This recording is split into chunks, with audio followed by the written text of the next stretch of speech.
Hi everyone, thanks for joining me for stream. So today we're going to be doing a Natsuki run, and where I read it all out last time, I think I'm just going to be not skipping through it, but I'm not going to be reading it out like I did before, but I'll read out the new parts with Natsuki if that's what you guys like. But yeah, we're doing a Natsuki run today. Please feel free to play with Gangle above my head and let me know if the audio is ever too loud or if you can't hear me, anything like that. And yeah, we'll have some fun today. Alright, so let's get started with a new game. Hi, Leanne, of course.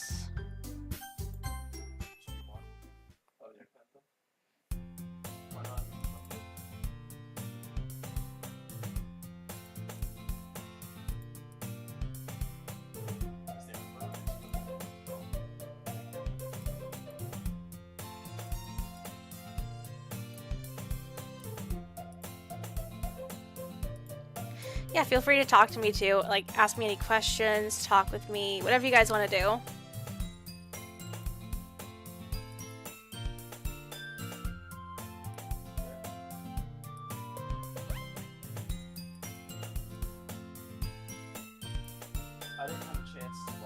Also, my husband is behind me just playing a game too, and if he's too loud, just let me know, and I'll let him know. Tease, tease.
I love how that's the only reason why our character goes to the club is just for a cupcake. Because that's so valid.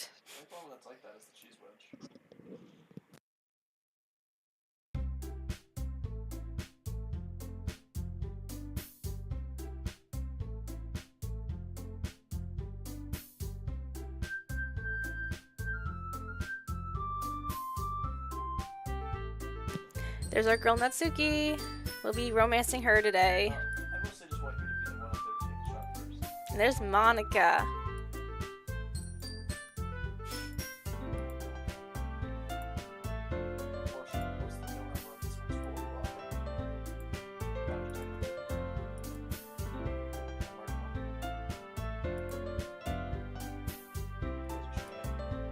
When Natsuki's just tiny.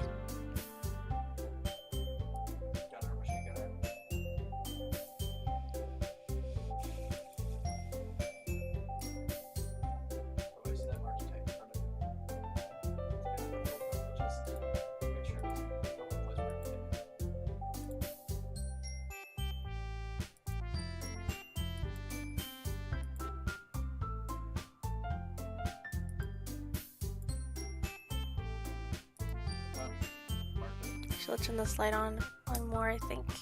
How does that, or is that too bright? Let me see.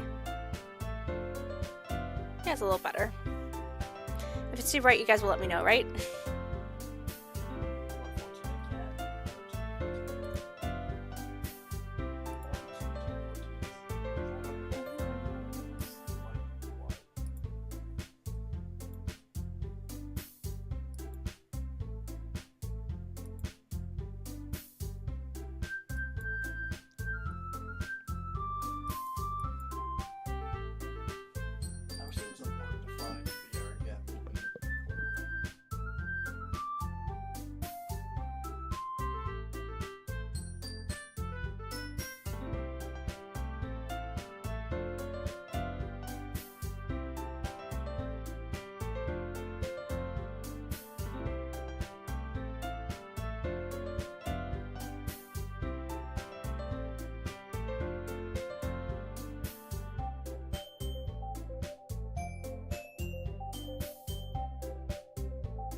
Haven't I heard this somewhere before? I wonder why it says that. Like, is that the game saying that since I played it before? Like, I don't get it.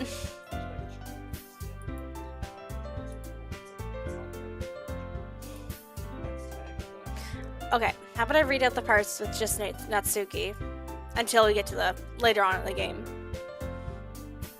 Alright. I give up on Natsuki's weird logic and dismiss the conversation. Yuri returns to the table carrying a tea set.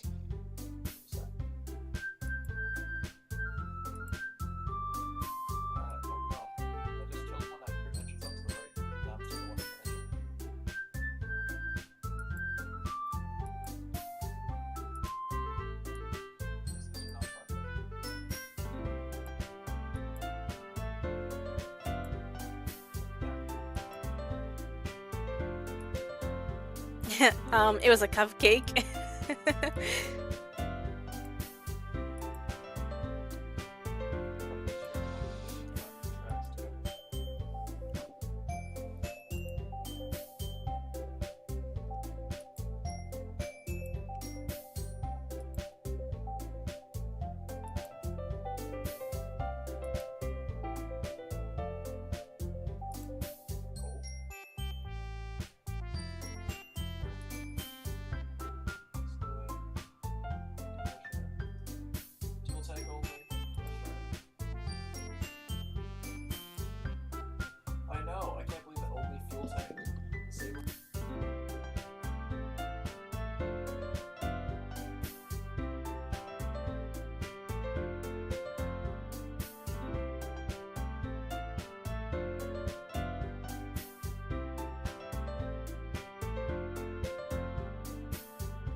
Natsuki's head suddenly perks up. It looks like she wants to say something, but she keeps quiet. Well, that can change. What am I saying? I spoke without thinking after seeing Yuri's sad smile. Anyway, what about you, Yuri?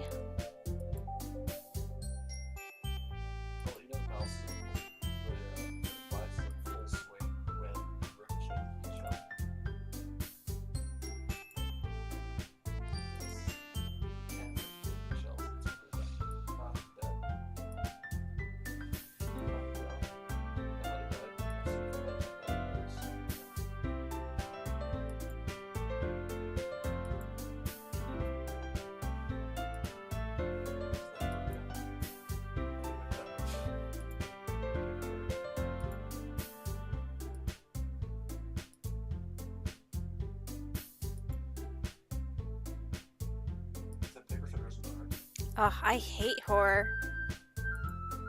Well, Natsuki's eyes dart over to me for a split second.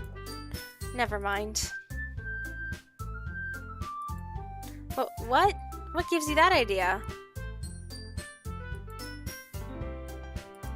Don't say it out loud. And give that back.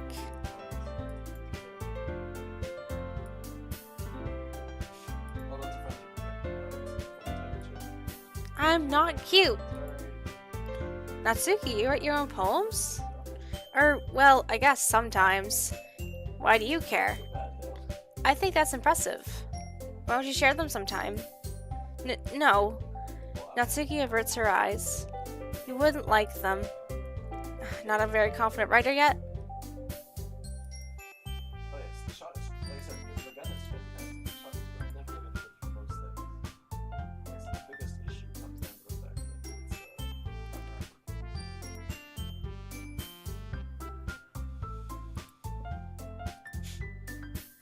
I guess it's the same for Yuri. We all sat in silence for a moment.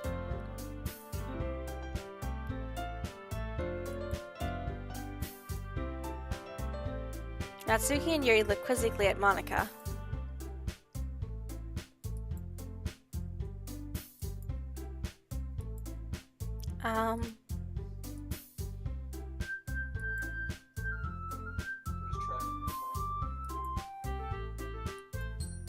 Monika smiles warmly at me once again. Hold on, there's still one problem. Now that we're back to the original topic of me joining the club, I bluntly come forth with what's been on my mind the entire time. I never said I would join this club. Sayori may have convinced me to stop by, but I never made any decision. I still have other clubs to look at, and, I lose my train of thought. All four girls stare back at me with dejected eyes. But, I'm sorry, I thought, Hi, Leon. I'm defenseless against these girls. How am I supposed to make a clear-headed decision when it's like this? That is, if writing poems is the price I need to pay in order to spend time with these beautiful girls. Right. Okay, I have decided then. I'll join the literature club. One by one, the girls' eyes light up.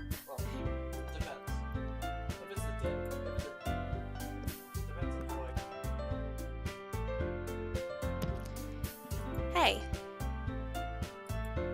If you really just came for the cupcakes, I'd be super mad. Thanks, I guess.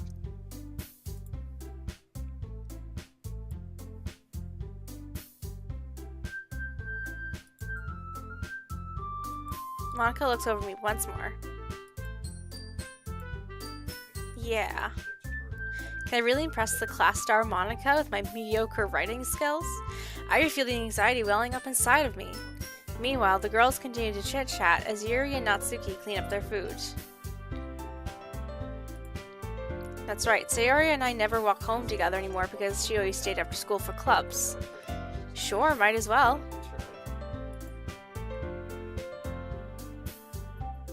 With that, the two of us depart the club room and make our way home. The whole way, my mind wanders back and forth between the four girls. Sayori, Natsuki, Yuri, and of course Monika. Will I really be happy spending every day after school in a literature club? Perhaps I'll have the chance to go closer to one of these girls. Natsuki! Alright, I just need to make the most of my circumstances, and I'm sure good fortune will find me. I guess it starts with writing a poem tonight. First poem!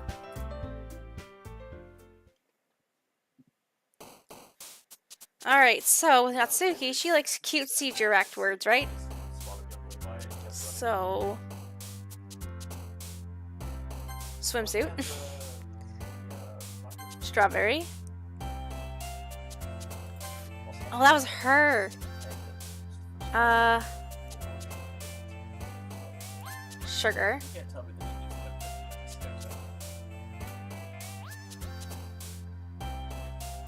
games.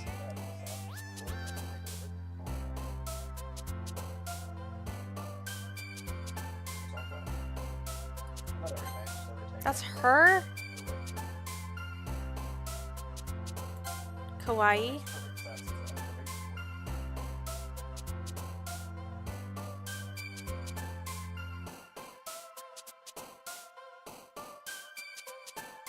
Bunny.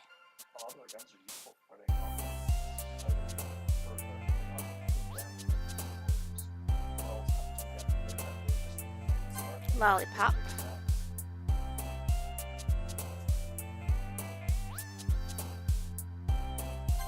Cute. Doki Doki.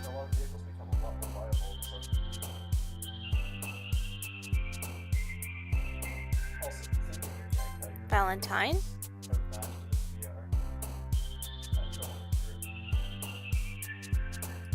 Puppy.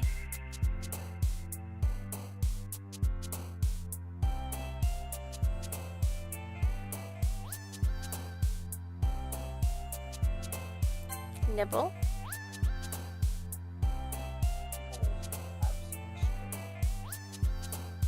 Anime. Because she said she likes anime.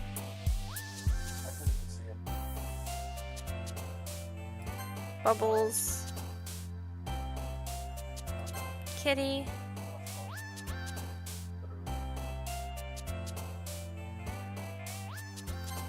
Oh, that's her.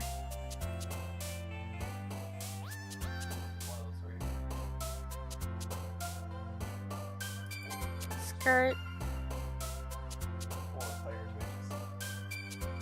One more.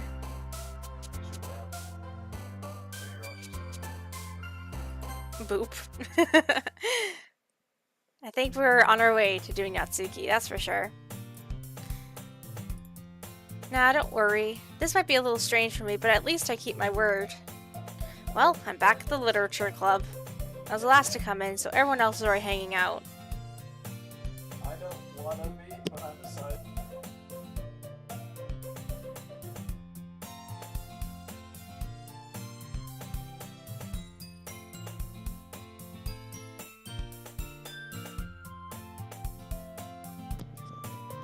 Oh, come on, like he deserves any slack. Sayori told me you don't even want to join any clubs this year. And last year, too. I don't know if you just plan to come out here and hang out or what. But if you don't take us seriously, then you won't see the end of it.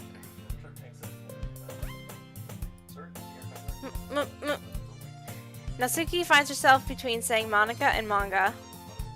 Manga is literature. Swiftly defeated, Natsuki plops back into her seat.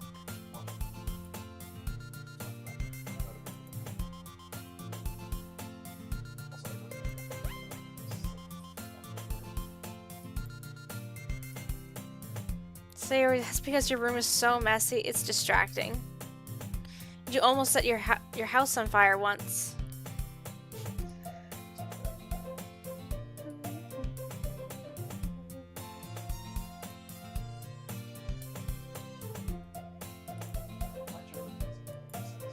Sayori?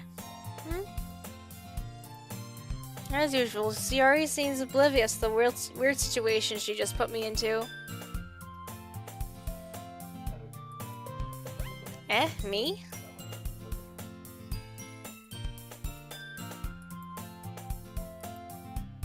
What is it?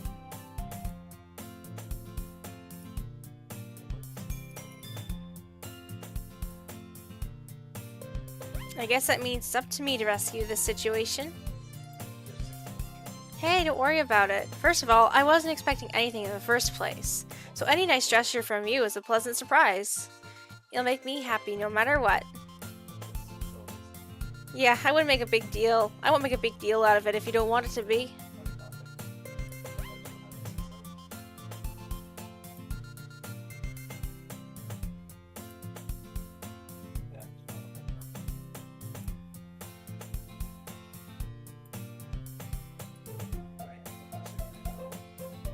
This is... How is this girl accidentally being so cute? She picked out a book that she thinks I'll like despite me not reading too much. Yuri, thank you. I'll definitely read this. I enthusiastically take the book.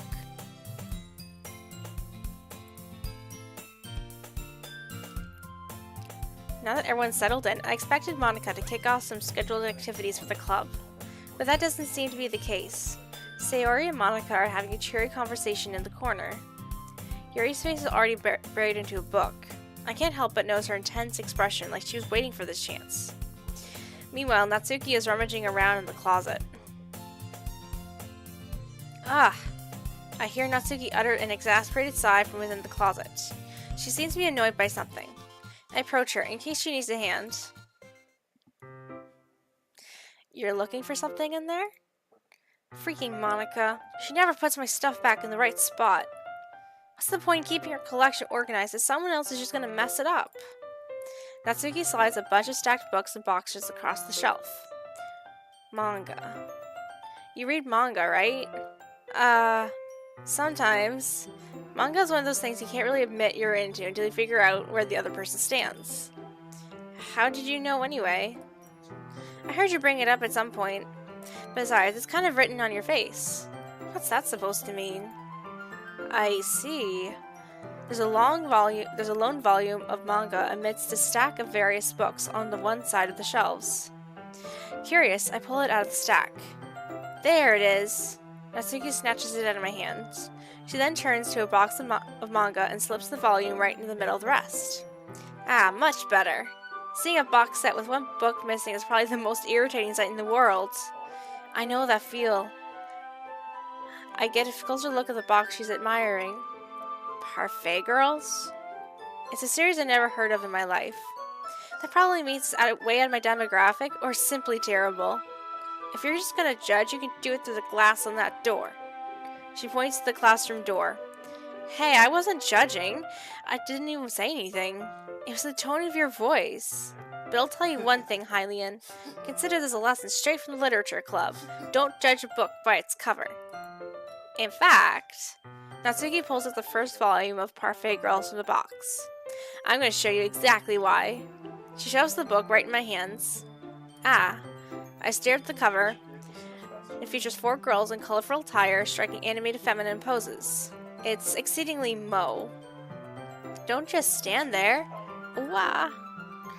Natsuki grabs my arm and pulls me out of the closet. She then takes a seat against the wall, beneath the windowsills. She pats the ground next to her, signaling me to sit there. Wouldn't chairs be more comfortable? I take my seat. Chairs wouldn't work. We can't read at the same time like that. What's that? I guess it'd be easier to be close together like this. Don't say that! You can make me feel weird about it. Natsuki crosses her arms and scooches an inch away from me. Sorry. Welcome, Galactic Dad. How are you? Thanks for joining in. We are playing Doki Doki Literature Club, which is a totally normal game, and we're doing a Natsuki run, which is this girl right here. So we're trying to romance her. I didn't exactly expect to be sitting this close to her either. Not that I can say it's a particularly bad thing. I opened the book. It's only a few seconds before Natsuki once again inches closer, reclaiming the additional space while she hopes I won't notice. I can feel her peering over my shoulder, much more eager to begin reading than I am. Wow, how long has it been since I read the beginning? You don't go back and flip the older volumes every now and then? Not really. Maybe sometimes after I finish the series. I'm playing a novel, like what's it called? A visual novel, it's called.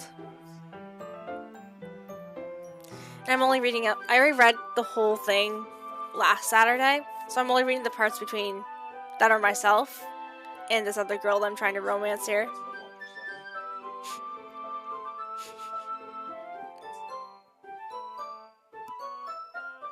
Maybe sometimes after I've already finished the series.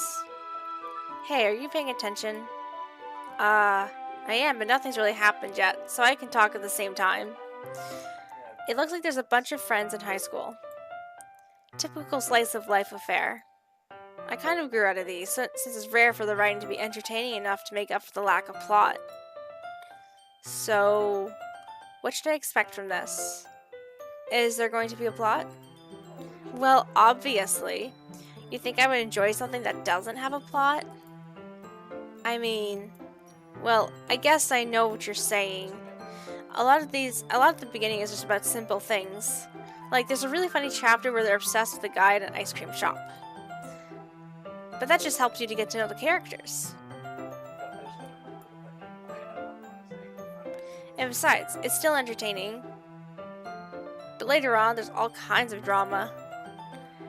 Like when they get onto their backstories, and then some of the romance starts to happen. It's really what makes it so good. There are really so many touching parts. Ah, is that so? It sounds like you really know what you're talking about. Maybe I underestimated you. Hehe. Hey, wait. What's that supposed to mean? Oh, Natsuki gives me a little shove. I just meant that I haven't seen you at your full power. Good save. This chapter seems like it's all about baking. This is just a guess, but is there a lot of baking in this manga? Well, Natsuki pauses for a moment, as if she doesn't want to admit something. Yeah. Why does that matter?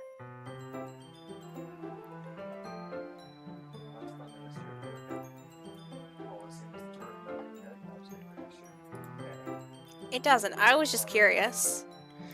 Since you enjoy baking too, right? That's just a coincidence. I just happened to get into baking around the same time I got in this manga.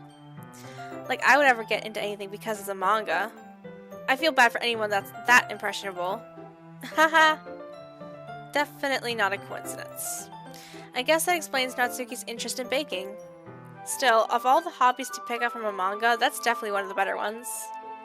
Not to mention, she's really good at it, so who am I to judge? She was so cute. We read on for a few more minutes. I finished a couple of chapters at this point. Are you sure this isn't boring for you? It's not. Even though you're just watching me read? Well, I'm fine with that, if you say so. I guess it's more fun sharing something you like with someone else. I always get excited when I convince any of my friends to pick up a series I enjoy. You know what I mean? You don't?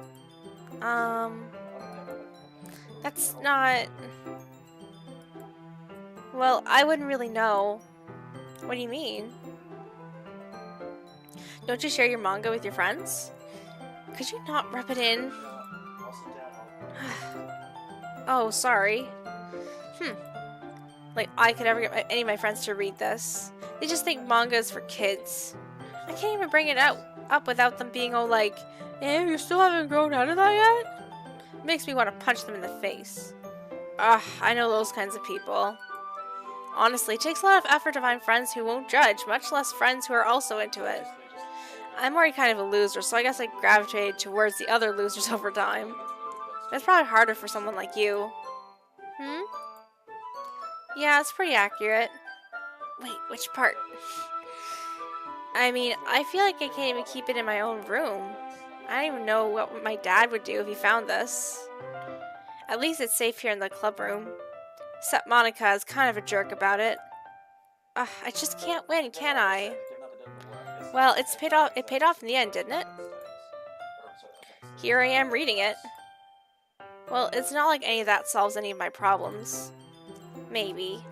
But at least you're enjoying yourself, right? So? That's enough.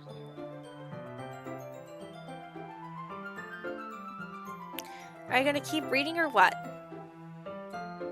Yeah. I flipped the page. Suddenly, Natsuki starts laughing. I totally forgot that happens. Natsuki puts her finger on one of the panels. Minori is my favorite character. You always feel a little bad for her since she's so unlucky. But he gets a especially bad one. I shouldn't be talking about that yet. Just finished this chapter. Natsuki's voice sparkles with excitement. It's a stark contrast between her usual bossy tone. But if she's not used to sharing her favorite manga with her friends, I can understand why. It's hard to express in words the feeling you get when connecting with someone like that, and being able to provide that to Natsuki, for whom it's a rare experience. The thought of it makes me smile a little to myself. Okay, everyone. Are y'all ready with today's poems? Oh, come on. Could your timing be any worse?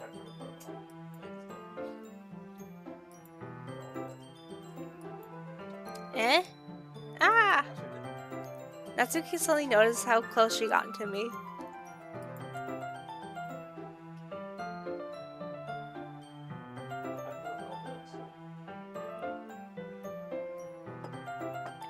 She hastily slides herself a good 12 inches away from me.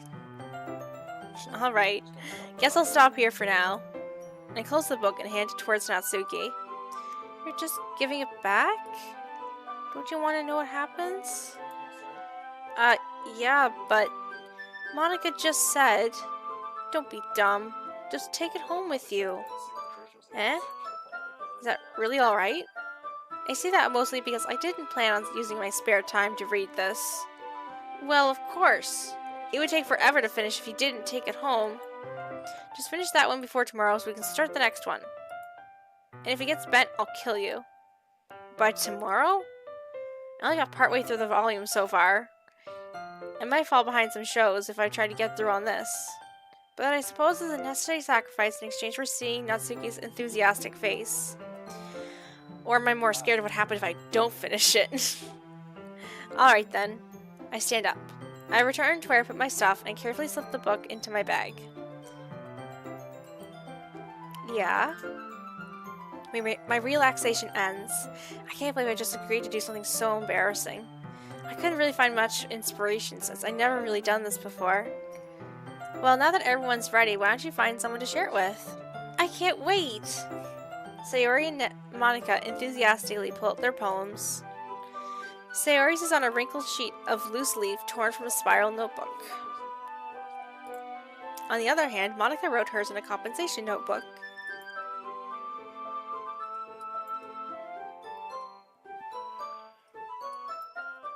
I do the same myself. Alright, we'll go down through the list. I'm definitely most comfortable sharing it with Sayori first. She's my good friend after all. This is a good poem, Hylian. Are you sure it's your first time? Of course. It's not that good. Am I the kind of guy who would be writing poems in his spare time? I guess you're right. But that's why it impressed me. Well, to be honest, I was afraid that you wouldn't do it seriously. Or that you wouldn't write one at all. I'm just really happy that you wrote one. It kind of reminds me of how you're really part of the club now. Not to mention the fact that I'm sitting in front of you in the bathroom. Well, of course. I'm not really into it yet, but it doesn't mean I'll break my promise. See? It's kind of like what I said before, Hylian. Deep down, you're not selfish at all, you know? Trying to think like this for other people? That's something that only really good people do. Thanks, Sayori. I'm not really sure if Sayori sees the full picture of my motive here. Then again, I can't deny that she's part of the reason why I joined. Knowing how much this means to her and all. Yeah, and I'm gonna make sure you have lots of fun here, okay? That'll be my way of thanking you. Alright, I'm gonna hold you to that then. Yay! Now you'll read my poem too, right? Don't worry, I'm really bad at this. We'll see about that. Dear sunshine, the way you glow through my blinds in the morning, it makes me feel like you missed me, kissing my forehead to help me out of bed, making me rub the sleepy from my eyes. Are you asking me to come out and play? Are you trusting me to wish away a rainy day? I look above, the sky is blue. It's a secret, but I trust you too. If it wasn't for you, I could sleep forever, but I'm not mad. I want breakfast. Sayori, this is just a guess, but did you wait until this morning to write this? No, just a little bit. You can't answer just a little bit to a yes or no question. I forgot to do it last night. Well, at least that makes me feel a little better about myself. Don't be mean. I still tried my best. Oh yeah, I didn't mean to say it was a bad poem.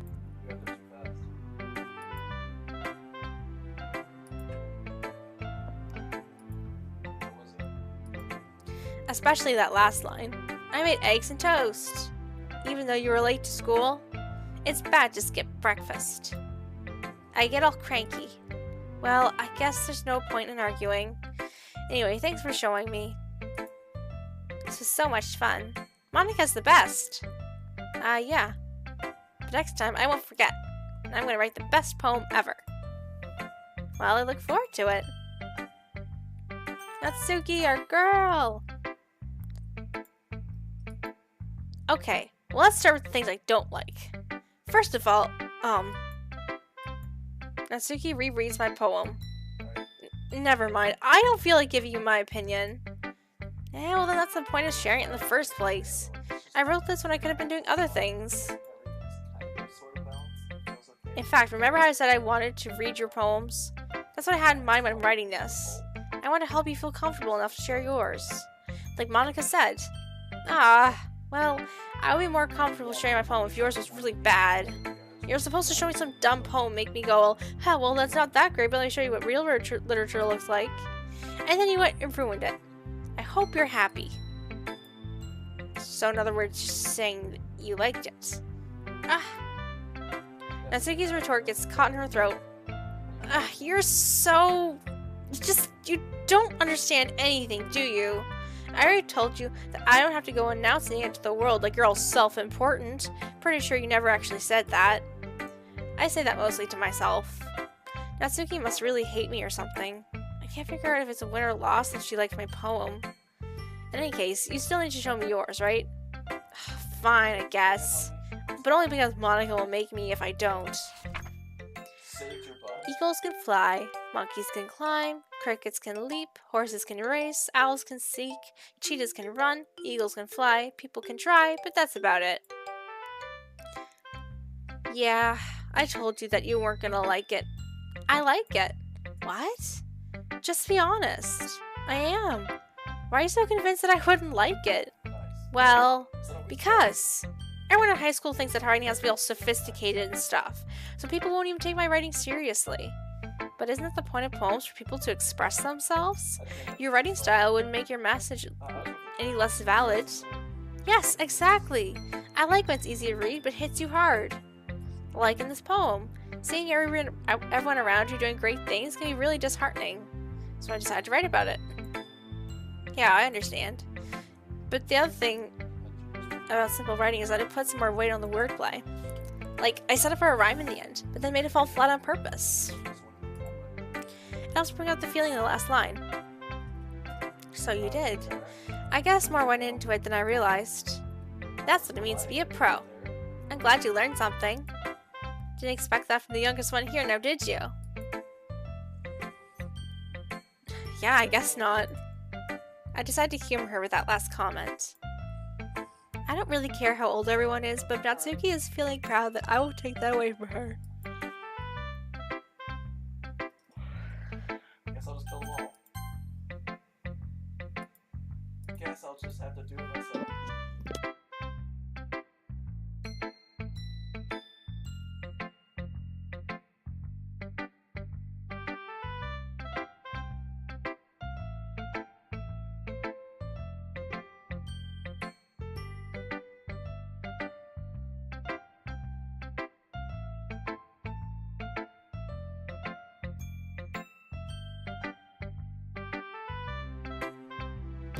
I'm just making sure.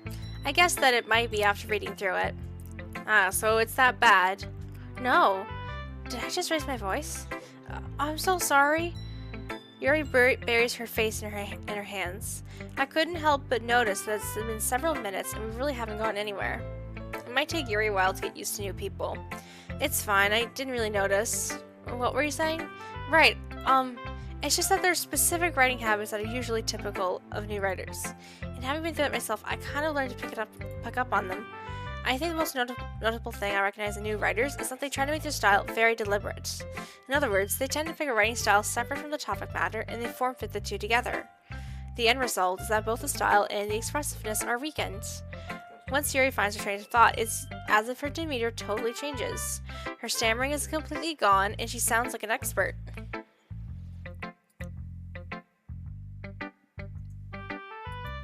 Sure, someone's been There's so many writing skills and techniques that go into writing even a simple poem. Not just finding them and building them, but getting them to work together is probably the most challenging part. It might take you some time, but it all comes with practice and learning by example and trying new things. I also hope that everyone else in this club gives you valuable feedback. Hey, or Ace, yes, hello, welcome. We are doing the Natsuki run today. Thanks for joining in. And together we are the Doki Doki 2. I also hope that everyone else in the club gives you valuable feedback. Natsuki can be a little biased, though. Biased? How? Well, never mind. I shouldn't be talking about people like that. Sorry. It's fine. I'm not sure if Yuri is apologizing to herself, to me, or to Natsuki. Do you mind if I read your poem now? Please do. I'd love to share my thought process behind it. Yuri smiles dreamily, as if that's a rare opportunity for her. Which itself is kind of funny. After all, isn't this supposed to be a literature club? Ghost under the light. The tendrils of my hair illuminate beneath the amber glow. Bathing. It must be this one. The last remaining streetlight to have withstood the test of time. The last yet to be replaced by the sickening blue-green hue of the future. I bathe, calm, breathing air of the present but living in the past. The light flickers, I flicker back. I'm sorry I have such terrible handwriting. What? I wasn't thinking that at all. But it took you a long time to read. Well, I just don't read script very often. I actually think your handwriting is pretty. Eh? Well, that's a relief. Also, I liked the poem. Even though it's short, it's really descriptive. It wasn't too short? I usually write longer poems. No, not at all. I'm really glad that you liked it. I'll be honest, since it's our first time sharing, I want to write something a little more mild. Something easy to digest, I suppose. Are you into ghosts, Yuri? Actually, this story isn't about a ghost at all, Hylian. Really? I must have totally missed the point. Well, I suppose you only did glance at it after all. But remember that poems often express their own thoughts, feelings, and experiences into their work. Yes, so last Saturday, I played it and I beat it. And then I have played it a couple times beforehand, but I'm kind of taking my Saturdays right now to focus on doing each girl. So last Saturday, I did Yuri. Today, I'm doing Natsuki. Next week, I'll do Sayori. That kind of thing. And then, yeah, I'm just kind of seeing like what different poems, what different jump scares, and what different like storylines I can get, you know? And I'm not reading everything out like I did before. I'm just kind of reading like the between me and one other person, or just Natsuki and myself. Because that was a lot of talking before. But remember that poems often express their own thoughts, feelings, and experiences into their work. They usually do more than tell a simple story or paint a picture. In this case, perhaps the subject of the poem is only being symbolically compared to a ghost, lingering in her last remaining place of comfort, unable to let go of the past, and soon to be left with nothing. That's a lot more solemn putting it that way. I hadn't even thought of that. That's impressive. Oh, it's nothing really. Well, it makes me happy that you think that. Just remember that it won't be long before you pick up on these things too.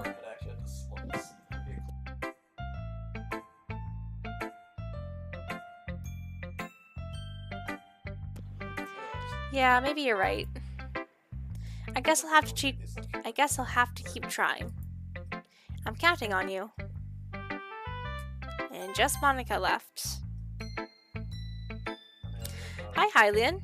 Having a good time so far? Yeah. Good. Glad to hear it.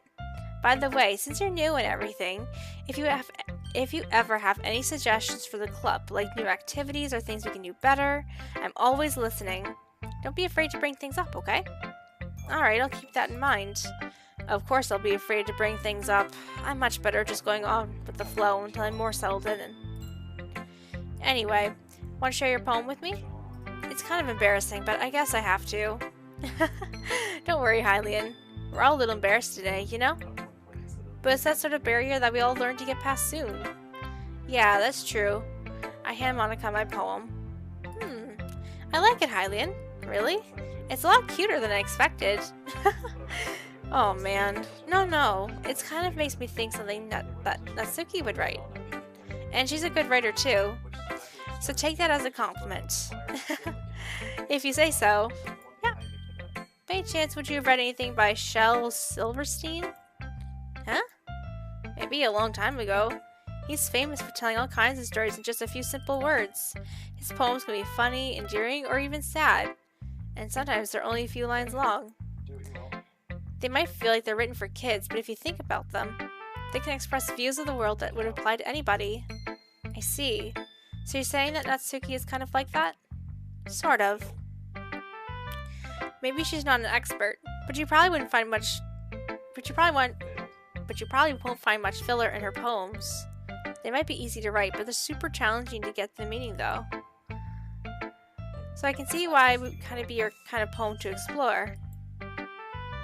I'm sure I'll end up trying different things a lot. It could take a while before I feel comfortable doing this. That's okay. I'd love to see you try new things. That's the best way to find the kind of style that suits you. Everyone else might be a little biased towards their own kinds of styles, but I'll always help you find what suits you most. So don't force yourself to write the way everyone else wants you to write. It's not like you have to worry about impressing them or anything. Anyway, do you want to read my poem now? Don't worry, I'm not very good. You sound pretty confident for someone who claims to not be very good. Well, that's because I have to try to sound confident. It doesn't mean I always feel that way, you know? I see. Well, let's read it then. Hole in the wall.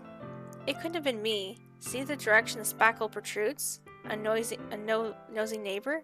An angry boyfriend? I'll never know. I wasn't home. I peer inside for a clue. No, I can't see. I reel, blind, like a film left out in the sun. But it's too late. My retina's already scorched with a permanent copy of the meaningless image. It's just a little hole. It wasn't too bright. It was too deep, stretching forever into everything. A hole of infinite choices. I realize now that I wasn't looking in, I was looking out. And he, on the other side, was looking in. So what did you think? It's very freeform, if that's what you call it. Sorry, I'm not really the right person to ask for feedback. Oh, it's okay. Yeah, that kind of style's gotten pretty popular nowadays. That is, a lot of poems have been putting emphasis on the timing between words and lines. When performed out loud, it can be really powerful. What was the inspiration behind this one? Well, I'm not really sure how to put it. I guess you could say I had some sort of epiphany recently. It's been influencing my poems a bit. An epiphany? Yeah, something like that. I'm kind of nervous to talk about deep stuff like that because it's kind of coming on strongly. Maybe after everyone's better friends with each other. Anyway, here's Monica's writing tip of the day. Sometimes when you're writing a poem or a story, your brain gets too fixated on a specific point. If you try so hard to make it perfect, then you'll never make any progress. Just force yourself to get something down on the paper and tidy it up later. Another way to think about it is this. If you keep your pen in the same spot for too long, you'll just get a big, dark puddle of ink. So just move your hand and go with the flow. That's my advice for the day. Thanks for listening. Phew, I guess that's everyone. I glanced around the room. That was a little more stressful than I anticipated. It's as if everyone is judging me for my mediocre writing skills. Even if they're just being nice, there's no way my poems can stand up to theirs. This is a literature club after all. I sigh. I guess that's what I ended up getting myself into. Across the room, Sayori and Monica are happily chatting. My eyes land on Yuri and Natsuki. They gingerly exchange sheets of paper, sharing their respective poems. Here we go. As they read in tandem, I watch each of their expressions change. Natsuki's eyes furrow in frustration. Meanwhile, Yuri smiles sadly.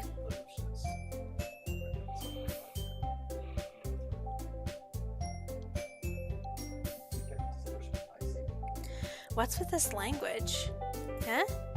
Did you say something? Oh, it's nothing. I guess you could say that it's fancy? Oh, thanks. Yours is cute. Cute? Did you just completely miss the symbolism or something?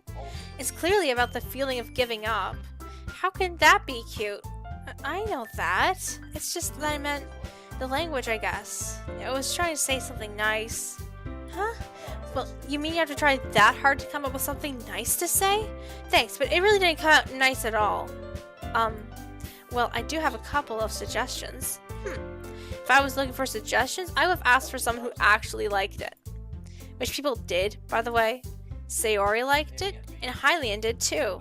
So based on that, I'd gladly give you some suggestions of my own. First of all, excuse me. I appreciate the offer, but I spent a long time establishing my writing style. I don't expect it to change anytime soon unless, of course, I come across something particularly inspiring. Which I haven't yet. And Hylian liked my poem too, you know? He even told me he was impressed by it. Natsuki suddenly stands up. The music stopped. You managed to get a cupola shot? Cat fight. Oh? I didn't realize you're so invested in trying to impress our new member, Yuri. Eh? Well, that's not what I... You just... Yuri stands up as well. And maybe you're just jealous that Hylian appreciates my advice more than he appreciated yours. Huh? And how do you know that he didn't appreciate my advice more? Are you that full of yourself? No. If I was that full of myself, I would deliberately go out of my way to make everything I do overly cutesy. Is everyone okay? Well, you know what? I wasn't the only one whose boobs magically grew a size bigger as soon as Hylian started showing up. Natsuki! Natsuki, that's a little... This doesn't involve you. I don't like fighting, guys. Suddenly, both girls turned towards me as if they just noticed I was standing there. Hylian, she's just trying to make me look bad. That's not true. She started it. If she could get over herself and learn to appreciate that simple writing is more effective, then this wouldn't have happened in the first place. What's the point of making your poems all convoluted for no reason? The meaning should just jump out of the reader, not force them to have to figure it out. Help me explain that to her, Hylian. Well, wait, there's a reason why we have so many deep and expressive words in our language. It's the only way to convey complex feelings and meaning the most effectively. Avoiding them is not only unnecessarily limiting yourself, it's also a waste. You understand that, right, Hylian? Well... How did I get dragged into this in the first place? It's not like I know anything about writing, but whomever I agree with, they'll probably think more highly of me. So of course that's going to be... Natsuki. Yuri. You're really talented. Well... But Natsuki has a point. I think that I rack my brain in an attempt to back myself up. You lied to me.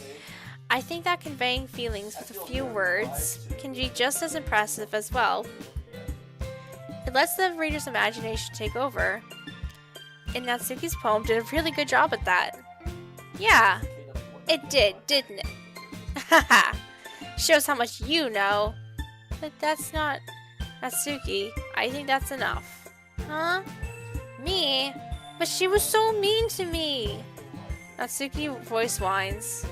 Look, what we talked about yesterday was right. Writing is a really personal thing, and sharing it can definitely be hard. It looks like we all learned that today. Even small criticism can lead to something pretty heated. I glance over my shoulder.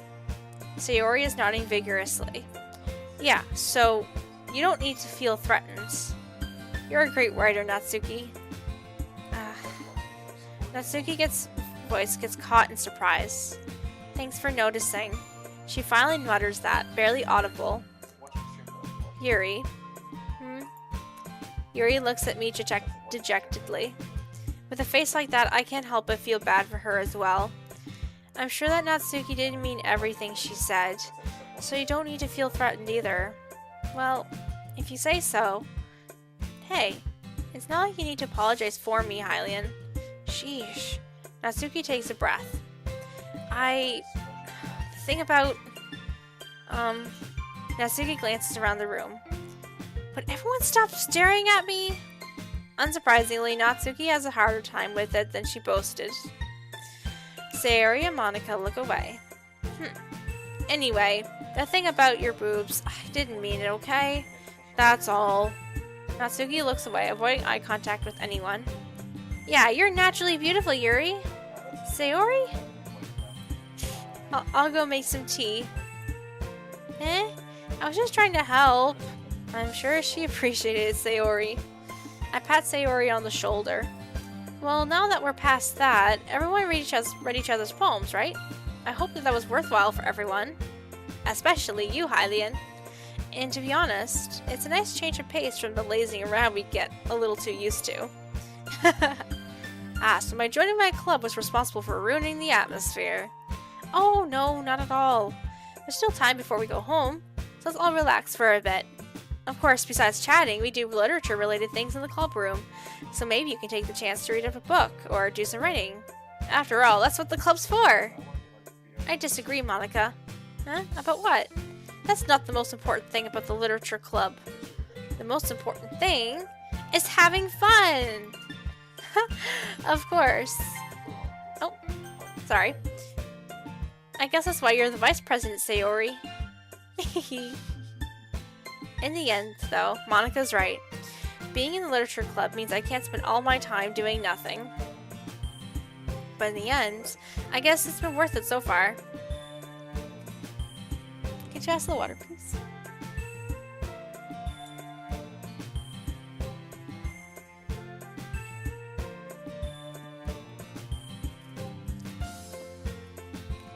Okay, everyone. It's just about time for us to leave. How'd you all feel about sharing poems? It was a lot of fun. Well, I'd say it was worth it. It was alright. Well, mostly. Hylian, how about you? Yeah, I'd say the same.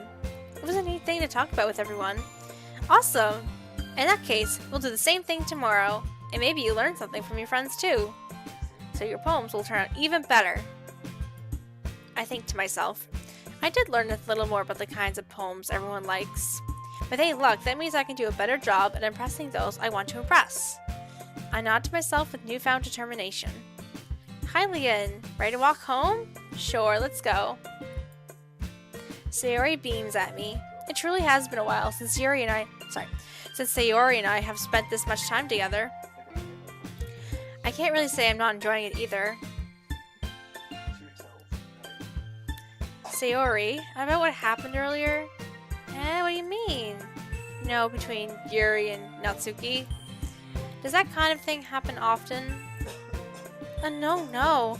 That was really the first time I seen them fight like that. I promise, they're both wonderful people. You don't hate them, do you? No, I don't hate them. I just wanted your opinion, that's all. I can see why they make good friends with you.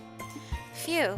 You know, Hylian, it's nice I get to spend time with you in the club, but I think seeing you get along with everyone is what makes me the happiest. And I think everyone really likes you too. That's... Every day is going to be so much fun. It looks like Sayori still hasn't caught on to the kind of situation I'm in. Sure, being friends with everyone is nice, but does it really need to stop there? We'll just have to see what the future holds, Sayori. I pat Sayori on the shoulder. I said that more to myself than to her, but it's easy to use Sayori as an internal monologue sometimes. Okay. Yeah, let's do this. Second poem. Let's go.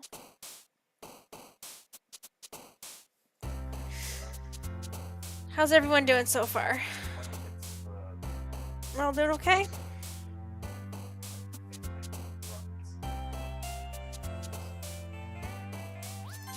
Blanket, ribbon, lollipop, clouds,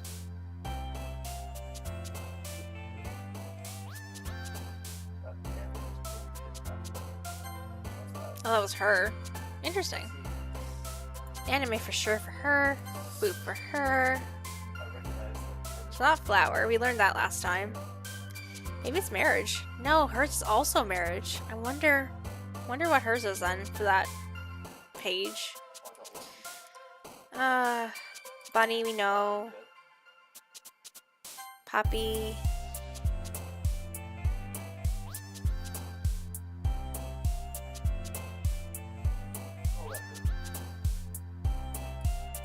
Ah, hers is sweet. I have to. So you're gonna get it back in. Marshmallow? Yeah, it's gotta be hers.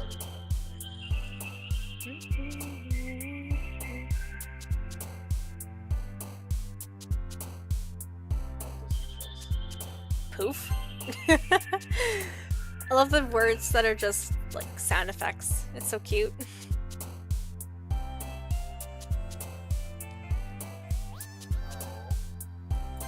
Okay, games. Valentine, we know.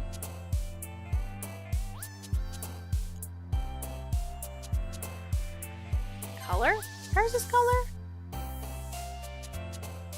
What the heck? That shell is literally changed direction. Fluffy. Pout. And cute. And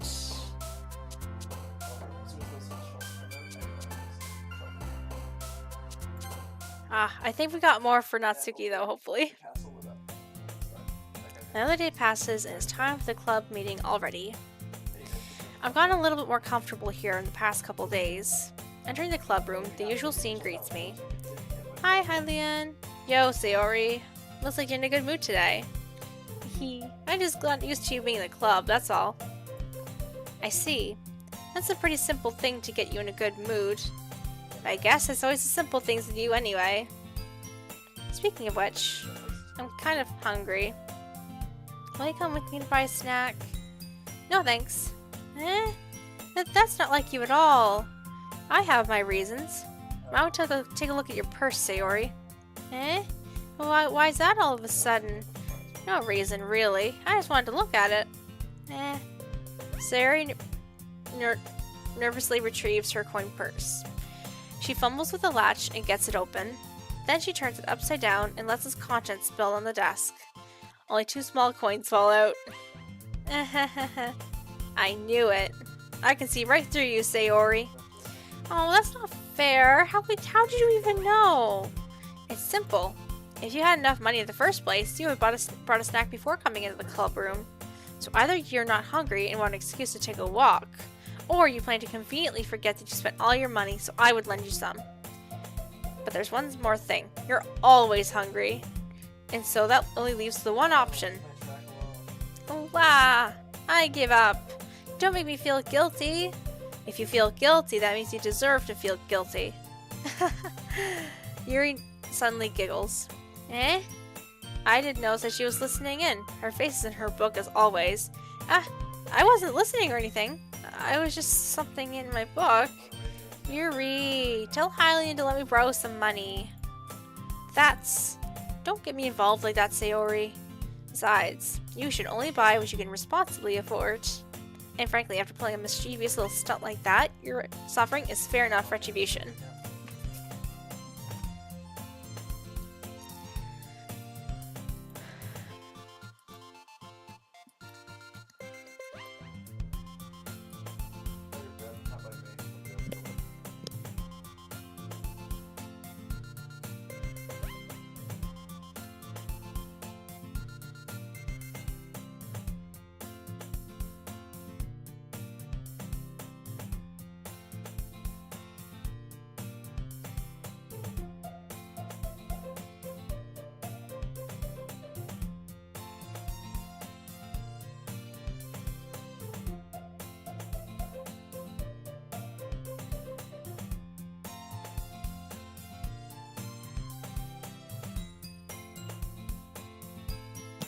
After all, she told you guys that she was bringing me to the club before she even told me.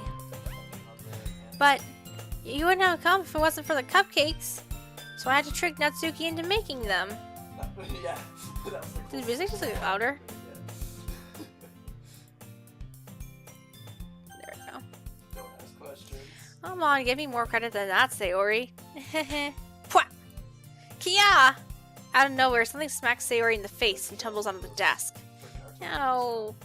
What was that? Huh? A cookie? Sure enough, it's a giant cookie wrapped in plastic. Sayori glances around. Is this a miracle? It's because I played my restitution? Retribution. Actually, that one almost worked. I was gonna just give it to you, but then I heard you blab about the cupcakes. It was totally worth seeing your reaction, though. Natsuki, that's so nice of you. I'm so happy. Sayori hugs the cookie. Jeez, just eat it. Sayori rapidly tears open the wrapper and takes a big bite. So good. Sayori suddenly clasps her hand around her mouth. I bit my tongue. You're going through a lot just over one cookie. Natsuki takes a bite of her own cookie. Aw, yours looks really good too, Natsuki. Can I try it? Beggars can't be choosers. But yours is chocolate. Yeah, what'd you think I gave you that one? Fine. Still, I'm really happy that you shared this one with me. Hehehe.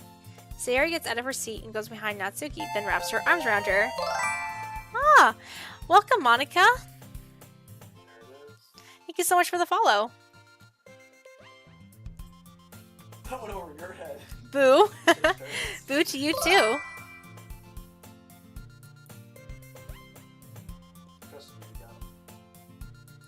Ah, jeez. I get it. Cookie still in hand, Natsuki reaches up to nudge Sayori off of her. Sayori suddenly leans down and takes a bite out of Natsuki's cookie. Hey! Did you seriously just do that? Mouth full, Sayori trots away to safety. Yuri and I laugh as well. You're such a kid sometimes.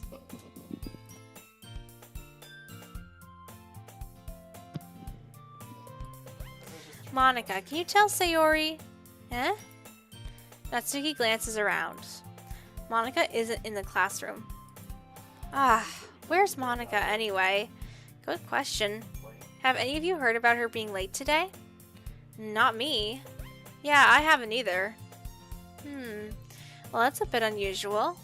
I hope she's okay. Of course she's okay. She probably just had something to do today.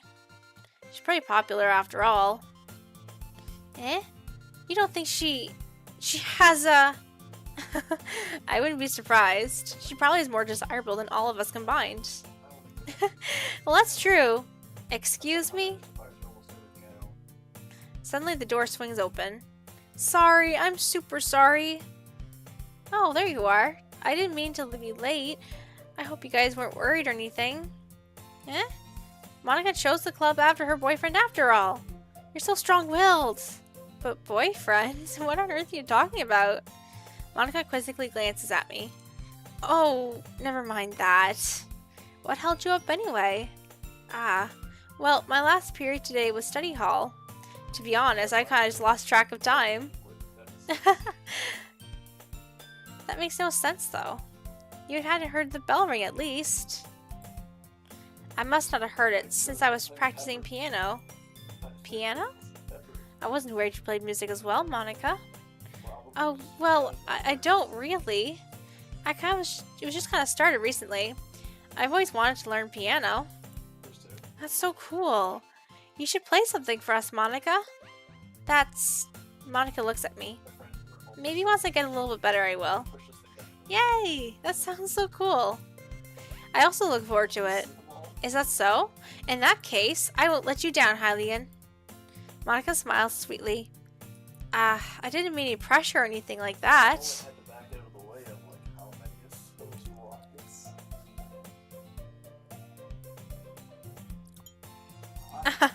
Don't worry. I've been practicing a whole lot recently, and I'd really love the chance to share once I'm ready.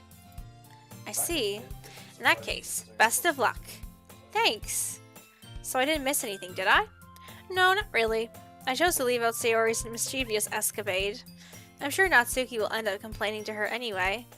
It looks like everyone has already settled down. Sayori somehow finished her entire cookie. Yuri is back to her book, and Natsuki has disappeared in the closet. Yes, Natsuki, our girl! Let's go! It's not that long before Natsuki comes up to me unexpectedly. Yeah, don't worry, I kept my promise. I pulled the first volume of Parfait Girls out of my bag. Natsuki takes it from my hands, then quickly turns it over, presumably to check for wrinkles. Hey, I'm not that careless. I handle manga all the time, you know? I just wanted to make sure. Can you blame me for being paranoid? I don't give people my manga every day, you know? That's true. I don't blame you. Well, anyway, let me put this one back. I'm gonna give you the next one, okay? Natsuki makes her way to the closet. I follow. So you're gonna tell me everything you thought, right? Where did this volume leave off again? I forget. Oh, the chapter ended when Minori and Alice found... Monica! Natsuki's voice resonates from out of the closet. Eh? I peer inside. All of Natsuki's books are lined up on the top shelf. Did you move my manga again? Oh, sorry. The teacher got mad at me for taking up so much space in her closet. So I had to move some stuff around and clean it up a little bit. It's all still there, I just had to organize it a bit. Ugh, the top shelf is far above Natsuki's head. She makes a futile hop, trying to figure out how to reach her manga. This is so inconvenient. I'm moving all these back down. There's plenty of room on these shelves. And besides, they're really pretty to look at when they're all lined up. Why would you waste that on the top shelf? Natsuki, there's a stool on the wall there. In the closet, there's a collapsible stool that's hanging on the wall. If you want, I can reach up there and hand them to you. I can get them myself. Natsuki grabs the stool from the wall and unfolds it. You think I'm too short or something? I mean, I knew it. Well, you know what? Just watch me. Natsuki hops on the stool, which ends up being a little wobbly because of its collapsible design. Careful. I know what I'm doing. Standing on the stool, Natsuki's fingertips reach the top shelf. The stool will be enough for me to easily grab the books, but Natsuki is being stubborn as usual. Natsuki uses her fingers to scoot one of the smaller boxes to the edge of the shelf. See? Kia! The box suddenly tips. Natsuki barely catches it before it falls to the floor. The stool wobbles. Wah! Losing balance, Natsuki hops off the stool. Thankfully, she's able to stay on her feet. She holds the box triumphantly. There. Having almost fell, Natsuki is a bit shaken up. No need to prove yourself to me. There's no way to be able to get the bigger boxes like that. I could reach them, so just... I said I can do it. I don't want your help, okay? I wanted to get a chair, so just hang on. Natsuki forced her way past me out of the closet. Let's see. The classroom chairs have the desks attached, so they're too inconvenient to fit in the closet. Aha!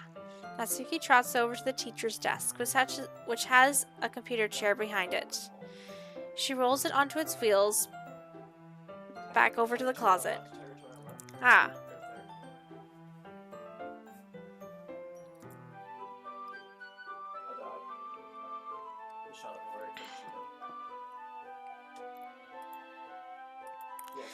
Natsuki climbs on the chair, then slowly balances to her feet.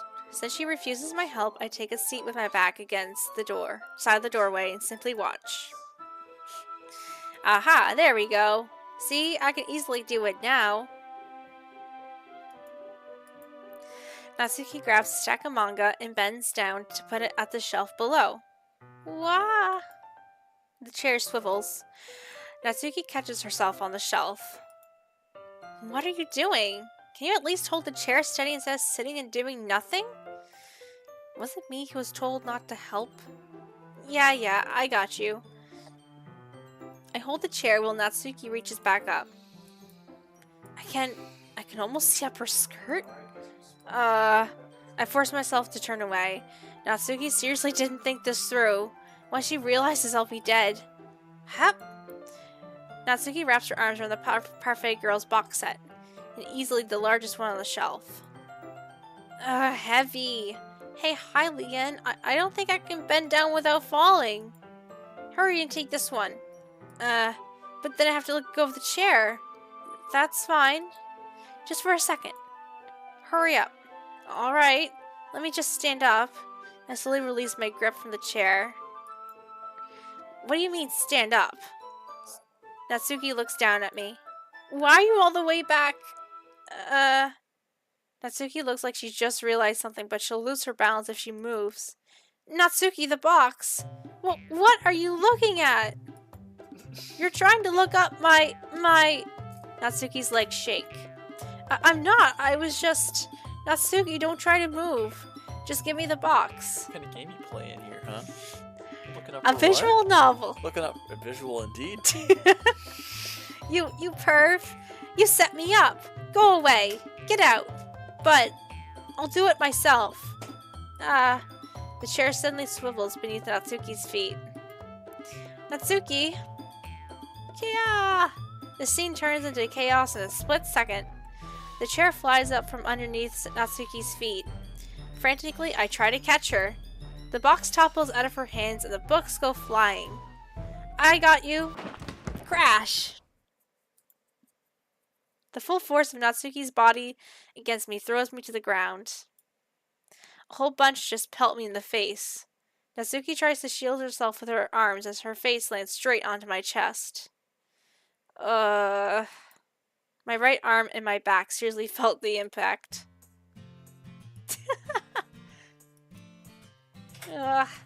Slowly, Natsuki comes to her senses. She presses her arm straight into me to prop herself up. Natsuki seems to realize that it's not the floor that's beneath her. Gross, gross. Gah! A fist pounds into my chest. Natsuki then hoists herself to her feet. What are you thinking? You sicko. Everything okay over here? I heard a lot of noise. Monica suddenly peers in. Monica! See what happens when you put the manga on the top shelf? Are you trying to kill your club members or something? Sorry. Oh, and one more thing. It seems like your most recent club member is a total pervert. I hope you're happy. I didn't! Somehow it's impossible for me to explain this whole bizarre situation to Monica. I didn't do anything, I swear. I know. Don't worry. Monica says that quietly to me. Looks like I'm off the hook. Oh no! My... Huh? I look down. Natsuki's kneeling on the floor, holding one of the books that are all scattered over. There's a large, direct, diagonal crease along the page that she's desperately trying to smooth out. Oh, it must have landed on the page. Natsuki tries a bit more to fix the crease, but she can't get it out. Suddenly she gives up and slams the book shut, and then throws it into the floor. Instead of continuing to yell, she just lowers her head. Sob. Natsuki, are you... No! Natsuki's voice squeaks. I see tears on her face. Oh, I'll help get the crease out, okay? It's partially my fault, so... Natsuki shakes her head, still looking down. No, I don't even care that much. I'm just having a really bad day today. Natsuki sobs again. I didn't mean to take it out on you.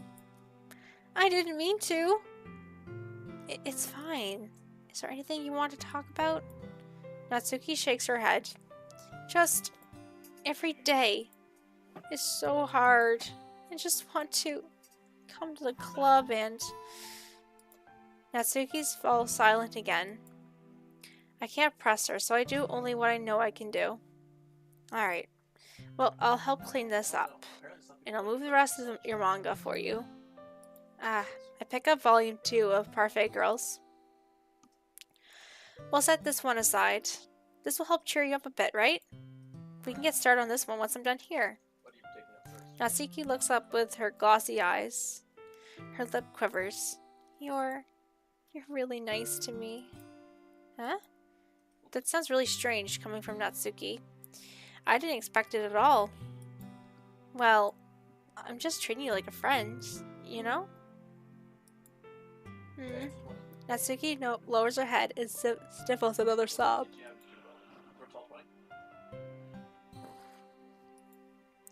The next couple of minutes are silent between us as I begin gathering the scattered books. I make sure to slip them in the box in their correct order. After a little bit, Natsuki starts helping. It wasn't long before we're done, and I hoist the box on the shelf where Natsuki wanted to put it. And then I get on the stool and quickly finish moving the rest of her books from the top shelf. Alright, that should do it. I hop off the stool. Natsuki averts her gaze. Thanks. Oh, it's nothing. Natsuki is holding up the volume I set aside in her hands. Alright, I'm ready. Good. Even if you weren't, I'd make you anyway. You're taking responsibility for what you said. The thing about cheering me up. If you insist. We all sit in the same spot as last time, and I open up the second volume. Natsuki's mood quickly improves, laughing and pointing out things to me. She's surprisingly sharp, making note of a lot of the subtle repeated jokes and background elements. And in the end, I'm pretty impressed by how everything ties together in this manga. I guess Natsuki has good taste after all. After some time, Monika gets our attention as usual, and it's time to share poems again. Guess I'll be holding on to this for now. Yep. Even you sound more enthusiastic this time. Well, I'm just starting to get into it, you know? Told you. Yeah. I return to my seat and slip the book into my bag. Alright, Sayori's up first. Ooh, I like this one, Hylian. It has some nice feelings in it. Oh, I'm glad. Does that mean it's better than yesterday's? Let me think. I don't know. I guess I like them both. That's not very helpful, you know? Well, I'm not very good at figuring out if poems are good or bad, but that's why I just go by my heart. It makes me feel things, and if it makes me feel things, then it must be a good poem. I'm not sure exactly how that works. Then again, I guess conveying feelings is a pretty important part of this whole thing. Yeah, maybe. The game says you're having it, though. Honestly, I don't even know what kind of writing you like in the first place. Yeah, well, me neither. Why don't you at least try giving it some thought? Aw, you want to write something for me? That's so sweet. Yeah, right. But you're always thinking about other people. You need to think about yourself once in a while. If you don't, you might end up getting hurt at some point. Eh? Well, I don't really know what you mean, but I'll try to keep it in mind. Well, whatever. Anyway, let's see. I guess I like happy poems. Wait, sometimes I like sad poems too. Sometimes a little bit of both. There's a word for that, right? What's the word I'm looking for? Bittersweet. Yeah. I like things that are happy and things that are sad. Happy and sad? I can't see you liking something sad, Sayori. Well, I like happy the most, but sometimes you have a little rain cloud in your head. A sad poem can give the rain cloud a little hug.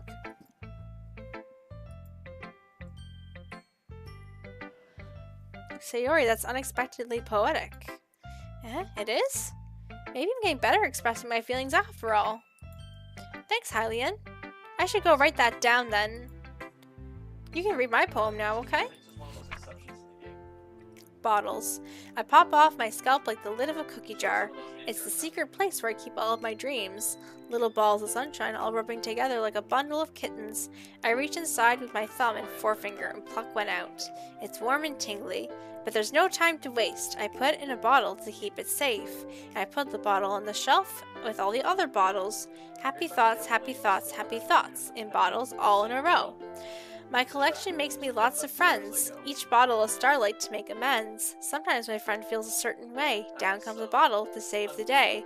Night after night, more dreams. Friend after friend, more bottles. Deeper and deeper my fingers go, like exploring a dark cave, discovering the secrets hiding in the nooks and crannies. Digging and digging, scraping and scraping. I blow dust off my little bottle caps. It doesn't feel like time has elapsed. My empty shelf could use some more. My friends look through my locked front door. Finally, all done, I open up and in come my friends. In they come in such a hurry. Do they want my bottles that much?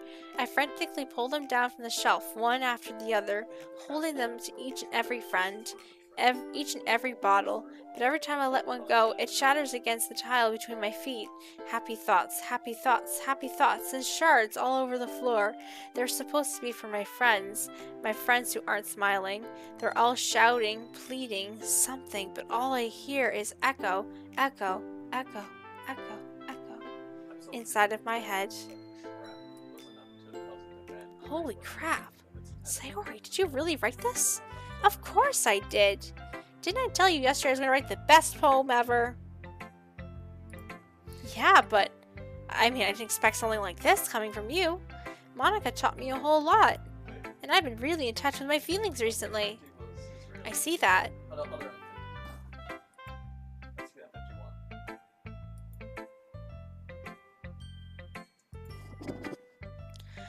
Maybe because I'm so used to you being so cheerful. Well, never mind. I'm thinking too hard about it. The point is, it came out good, and you should be proud of it. Aw, thanks. I feel like I was meant to express myself this way. It even helps me understand my own feelings a little bit better. Writing is like magic. You've gotten pretty passionate about this, huh?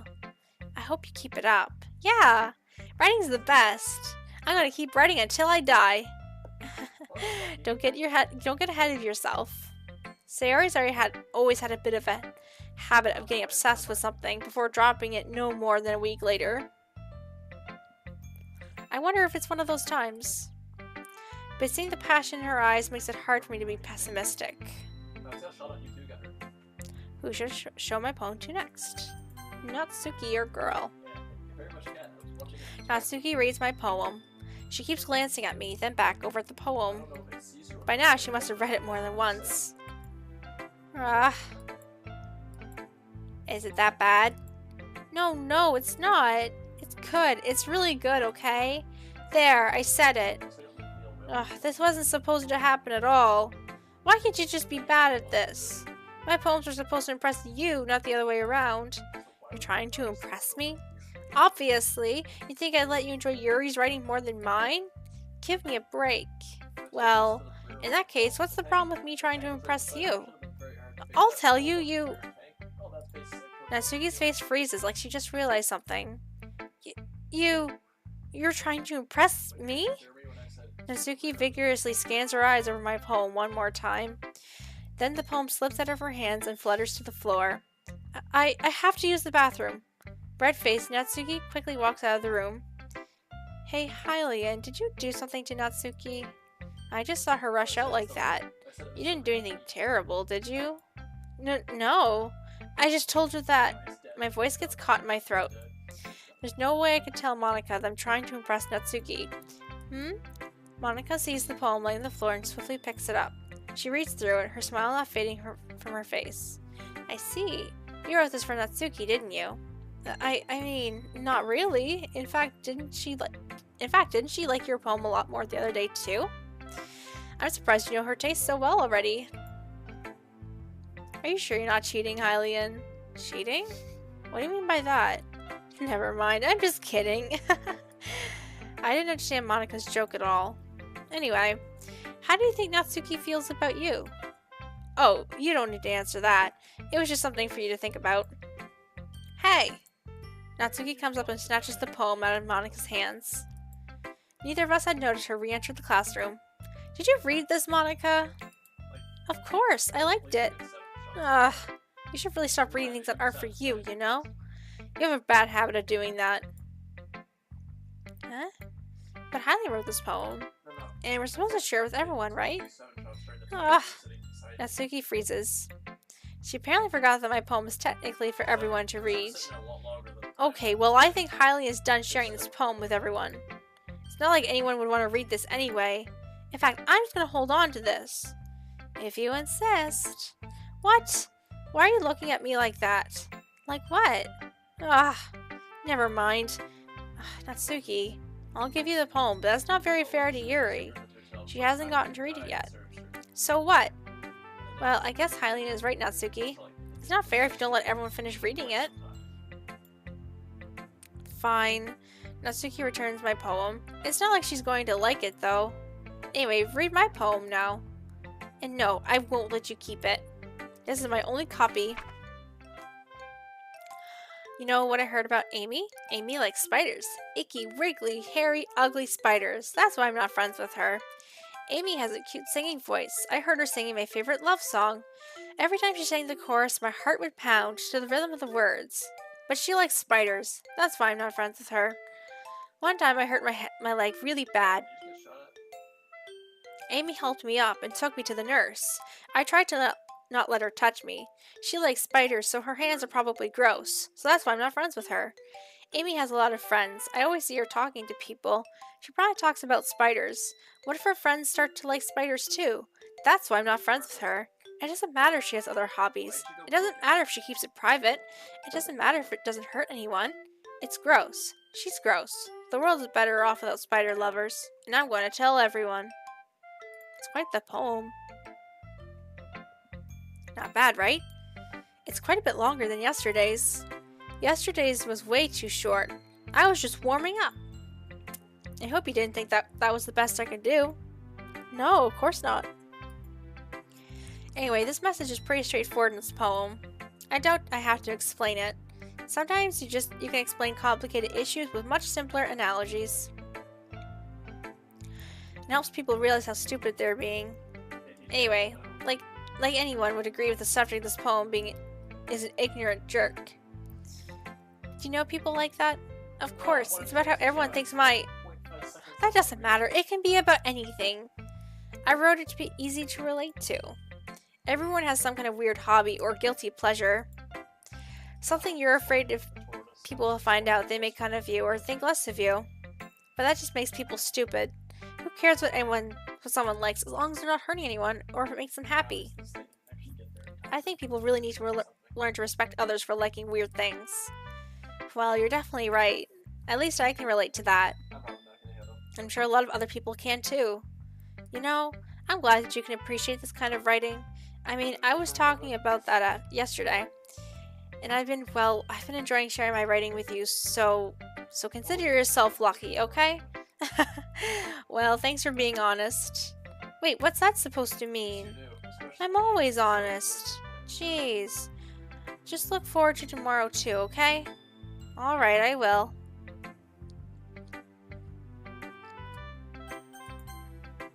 Better question. What if it's not? Is there any water left? It's a drop.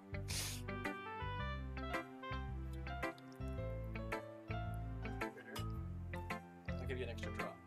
Okay, thank you. It really is a drop. You doubted me. No, but it's a drop. Like, if I was to think of a drop, that would be a drop.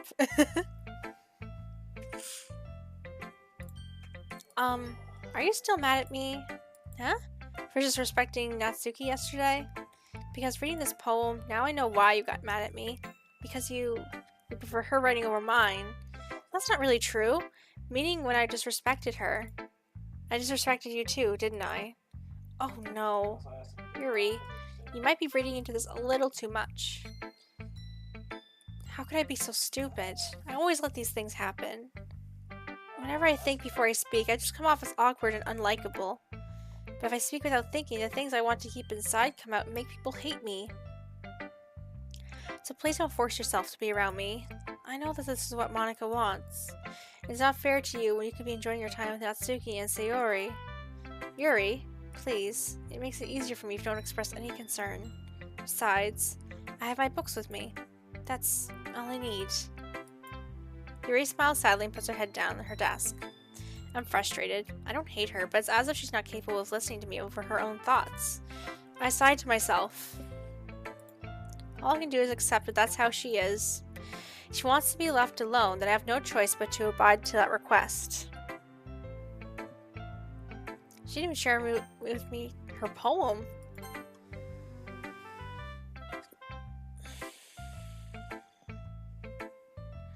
Hi again, Hylian. That was kind of silly with Natsuki earlier, wasn't it? I'm glad the two of you have been getting along so well. That's one way of putting it. Anyway, I've already read your poem, so you can go ahead and read mine now. I like the way this one turned out, so I hope you do too. Save me. The colors, they won't stop. bright, beautiful colors, flashing, expanding, piercing, red, green, blue, an endless cacophony of meaningless noise. The noise that won't stop. Violent, grating waveforms. Squeaking, screeching, piercing, sine, cosine, tangent, like playing a chalkboard on a turntable, like playing a vinyl on a pizza crust. An endless poem of meaningless. Load me. It's even more abstract than your last one, huh? I guess it's just the way that I write. It's like a TV remote. I'm sorry if you don't like it. No, I never said that. It's just the kind of thing I've never seen before, I guess. It's kind of like playing with my space on the paper. Choosing where and how to space your words can totally change the mood of the poem. Yes. It's almost like magic. The way they wrote the lines really short makes it feel like they're trying to speak over the noise. I see. It's still really hard for me to tell what it's about, though. Sometimes asking what a poem is about isn't the right question. A poem can be as abstract as a physical expression of a feeling, or a conversation with the reader. So putting it that way, not every poem is about something. Anyway, here's Monica's writing tip of the day. Sometimes you'll find yourself facing a difficult decision. And when that happens, don't forget to save your game. You'll never know when you might change your mind. Or when something unexpected may happen. Wait, wasn't this tip even about writing? What have I been talking about? Well, that's my advice for today. Thanks for listening. The NBA fuse. Okay, everyone. We're all done reading each other's poems, right? I have something extra planned for today, so if everyone could come sit at the front of the room. Is this about the festival? Well, sort of. Do we really have to do something for the festival? It's not like we can put together anything good in just a few days. We'll just end up embarrassing ourselves instead of getting any new members.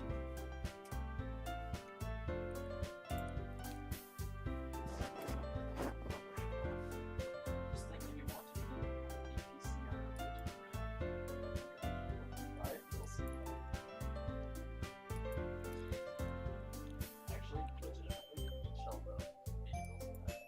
Okay, that's great and all, but this doesn't tell us what we're actually going to be doing for the event. 15K away. Performing. Down 400.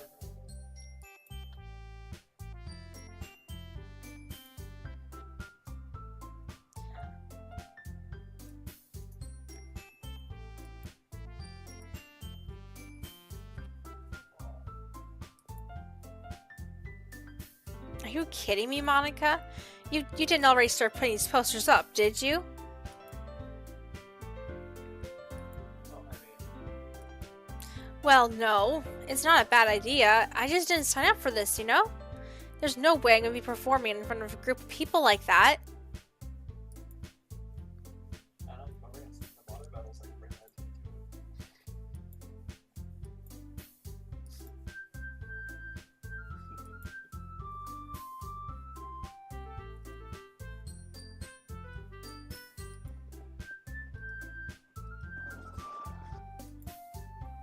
You said like we are. So, say that again.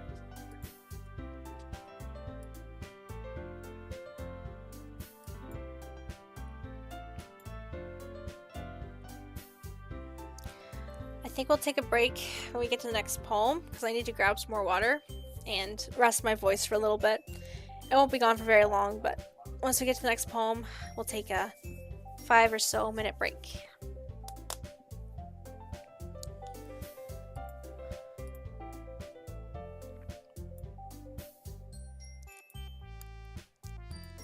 So like how it is at 15% of the times we're like 42. So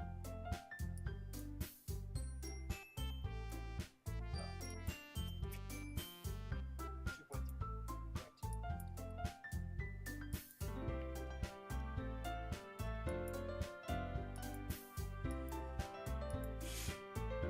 Natsuki and Yuri remain silent.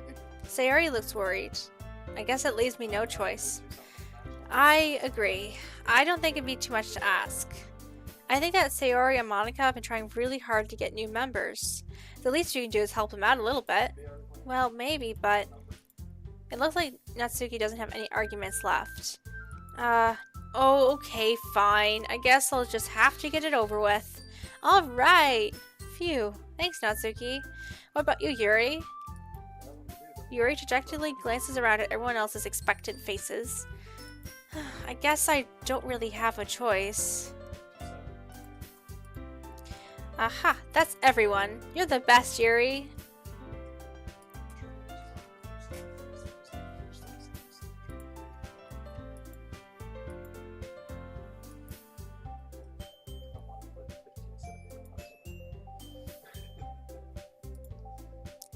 No way! Monica, this is too sudden.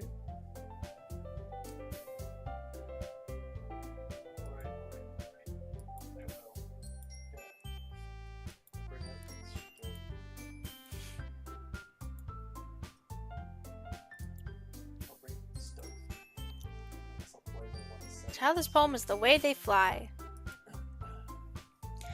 Monica begins reciting her poem. Her clear, confident voice fills the room.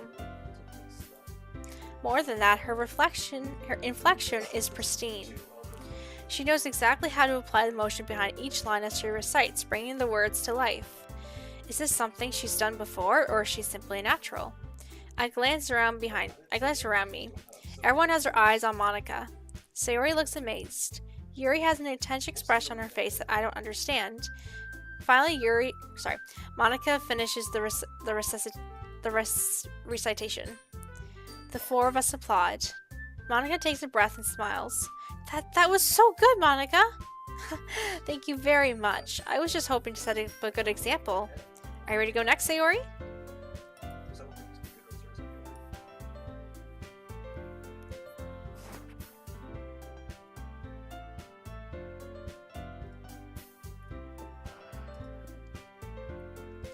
Yuri clutches a sheet of paper between her hands and stands up. Keeping her head down, she walks quietly over to the podium. This poem is called? Yuri anxiously glances around each of us. You can do it, Yuri. It's called After Image of a Crimson Eye. Yuri's voice shakes as she starts reading the poem. Just a moment ago, she practically refused to do this. Why is she suddenly putting in so much effort? As Yuri gets past the first couple of her lines, her voice changes. It's almost like what happens when Yuri gets absorbed in her books. Her quivering words transform into the sharp syllables of a fierce and confident woman. The poem is full of twists and turns in a structure that she enunciates with perfect timing. This must be a rare glimpse into the whirling fire Yuri keeps concealed inside her head. Suddenly she's finished. Everyone is stunned. Yuri snaps back to reality and glances around her as she's even bewildered herself. It's up to me to save the situation. I'm the first to start applauding. Everyone joins me afterward and gives Yuri the recognition she deserves. It's not that we didn't want to applaud for her. We were just caught so off guard that we must have forgotten. As we applaud, Yuri holds the poem to her chest and rushes back into her seat. Yuri, that was really good. Thank you for sharing. Looks like Yuri is down for the count. Okay, I guess I'm next then. Sayori hops out of her chair and cheerfully walks over the podium. This one is called My Meadow. Sorry, I giggled. Sayori, it's a lot harder than I thought. How did you guys do it so easily? Well, try not to think of it like you're reciting to other people. Imagine that you're reciting it to yourself, like in front of a mirror or in your own head. It's your poem, so it'll come out best that way. I see. Okay then. Sayori begins her poem. Somehow it feels like her soft voice was made as a perfect match. This poem isn't aimlessly cheery like Sayori is. It's serene and bittersweet. If I were to read this on paper, I probably wouldn't think much of it. But hearing it come from Sayori's voice almost gives it a whole new meaning. Maybe this is what Sayori meant when she said she likes my poems. It's like I get to reach more deeply into someone I thought I knew through and through. Sayori finishes and we applaud. I did it! Good job, Sayori. Even Hylian liked it. I guess it's a good sign. What does that even mean? It came out nicely, Sayori. The atmosphere of the poem fits you really nicely. But it might be that the other poems wouldn't work quite as well with that kind of delivery. I don't really understand. In other words, I've seen poems of yours where that sort of gentle delivery wouldn't work as well. They might need a little bit more force behind them depending on what you're reading. Oh, I know what you mean. Well, I've been practicing that kind of thing. It's kind of embarrassing to do it in front of everyone. Well, then next time I'm gonna make you pick a poem that challenges you a little bit more. We don't have much time before the festival, you know? Okay. Okay, well, who's next? Natsuki? Don't make me go before Hylian. It's not like I can compare to you guys anyway.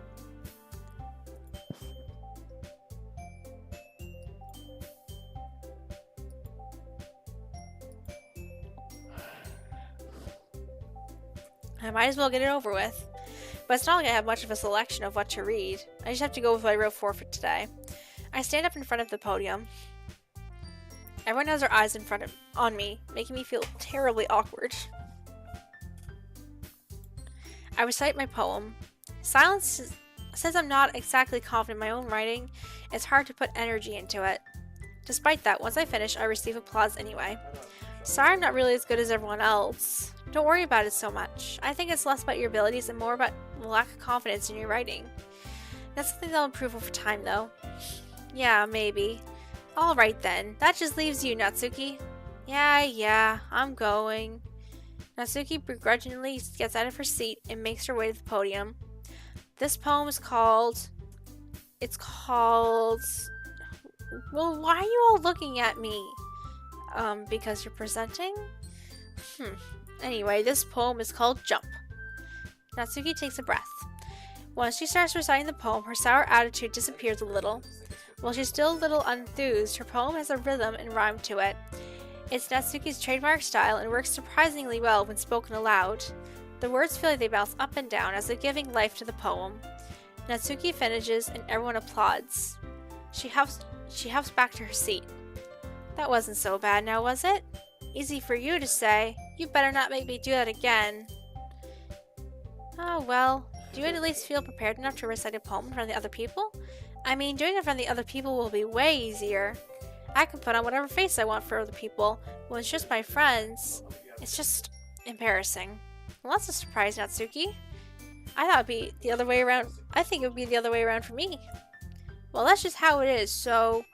Well, I guess in that case, you won't have much to worry about for the festival. That said, I want to thank everyone for coming through. It might be hard, but I hope that you all have an idea of what it's like now. Make sure you pick a poem and have enough practice before the festival, okay? I'll be making pamphlets, so let me know ahead of time what you'll be reciting. I should probably find some other poem to recite instead. That's fine too. It doesn't have to be your own. I'm very pleasantly surprised that you're putting in all this effort for the club. It makes me really happy. Oh yeah, no problem. Okay everyone, I think that's just about it for today. I know the festival's coming up, so let's try to write poems for tomorrow as well. It's been working out really nicely so far, so I'd like to continue that. As for the festival, we'll finish planning tomorrow, and then we'll have the weekend to prepare. Monday's the big day. I can't wait! I can do this. Alright. I stand up. There's no way I'll be able to find the same enthusiasm as Sayori and Monica, but I'll do my best to get through it. It's for the sake of the club. And impressing Monica. And then I'll have to do my best. Ready to go, Sayori? Yeah. Look at you two always going home together like that. It's kind of adorable, isn't it? Oh man, guys. Don't make such a big deal out of it. It must be nice, though. Well, how am I supposed to respond to that?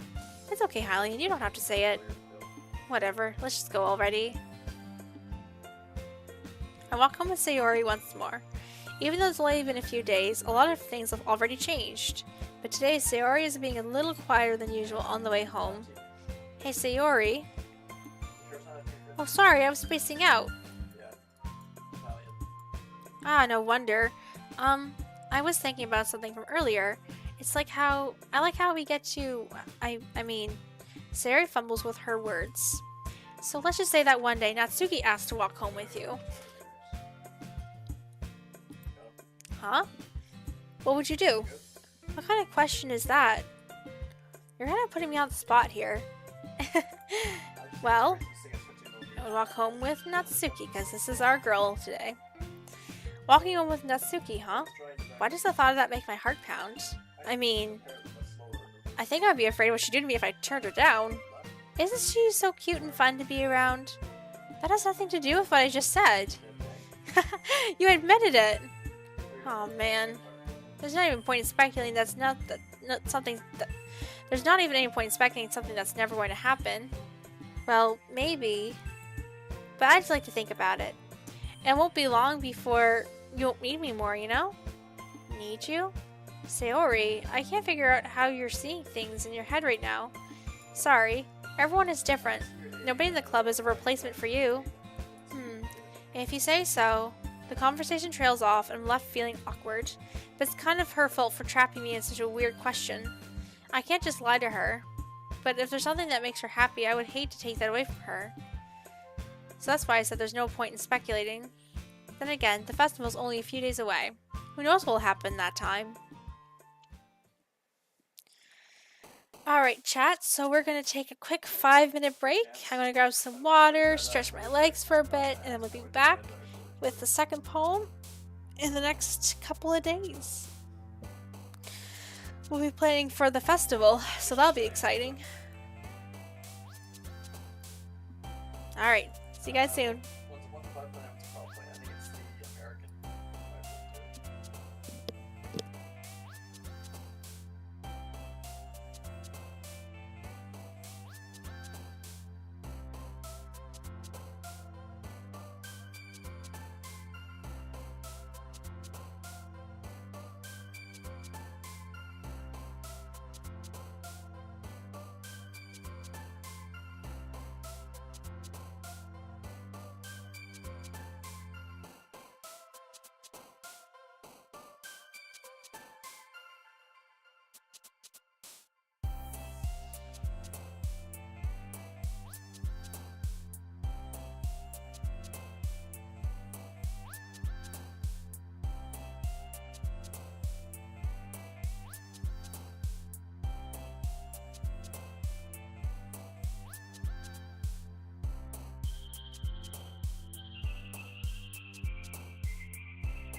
Hi stream, we are back and we are going to be on our day 3 of this whole game.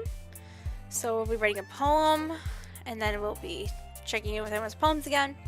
And then we'll be doing preparations for the festival, which is going to be exciting. Right, so choosing words for our dear little Natsuki here.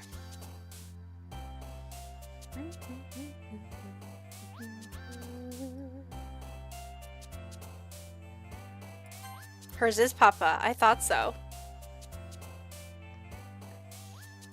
wish this had proximity effect closer.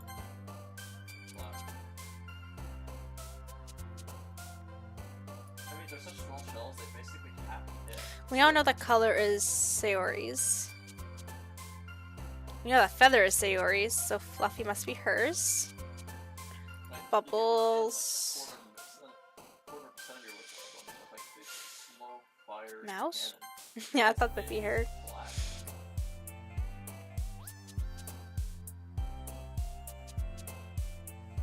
Unless it's firing at an enemy tank, this thing's virtually useless. Hers is play? Come on, that's such a Natsuki word. In my opinion. Boop. Pout. Nibble. Clouds. Oh. I'm gonna be like, I wasn't gonna wait. I'm gonna change their minds. Ribbon. Kitty. Kawaii. So you just gotta sell the 8 point and start firing off. Skirt. I mean, it's about that right.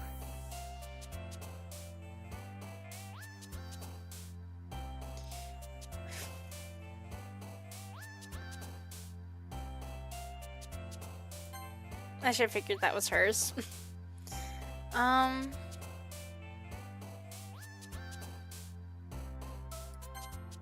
Okay, well we mostly got the from Natsuki.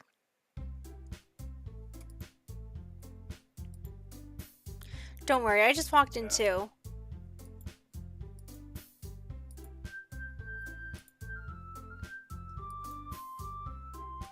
Thank God somebody killed me. This is like the worst, most useless anti-aircraft gun in all of existence. So please, get rid of the 30. I can't wait for the festival. It's gonna be great. Huh? Weren't you complaining about it just yesterday, Natsuki? Well, yeah. I'm not talking about our part of the festival. Oh, that reminds me. I should save just in case. But it's a whole day of school where we get to play and eat all the delicious kinds of food. You sound like a bit like Sayori all of a sudden. Monica, don't they usually have fried squid? Squid? That's a pretty specific thing to look forward to. Oh, come on. Are you saying you don't like squid? You of all people? Yeah, I didn't say I didn't like it. Besides, what do you mean by you of all people? Because it's right in your name. Monica. Huh? That's not how you say my name at all. Also, that joke makes no sense in translation. Oh, never mind. Let's just focus on our own event for now, okay? Fine, fine. Your reactions aren't as fun as Yuri's or Sayori's anyway. Excuse me? Where is Sayori anyway? Oh, there you are. Sayori is sitting at a desk in the corner of the room, looking down at nothing. I walk over to her. Hey, Sayori. I wave my hand in front of her face. Huh? You're spacing out again. Oh. Oh, sorry. Don't mind me. You can go talk to everyone else. Huh? Is everything alright? Oh, of course. Why wouldn't it be? It just feels like you're a little off. Sorry for assuming things. You worry too much about me. I'm fine, see? Sayori shows me a big smile. Don't let me distract you from having fun with everyone. Well, alright, if you say so. I worriedly glance at Sayori before turning back toward everyone else. But the conversation is already dispersed with everyone back at their usual activities. Maybe I should ask Monica if she's noticed anything about Sayori recently.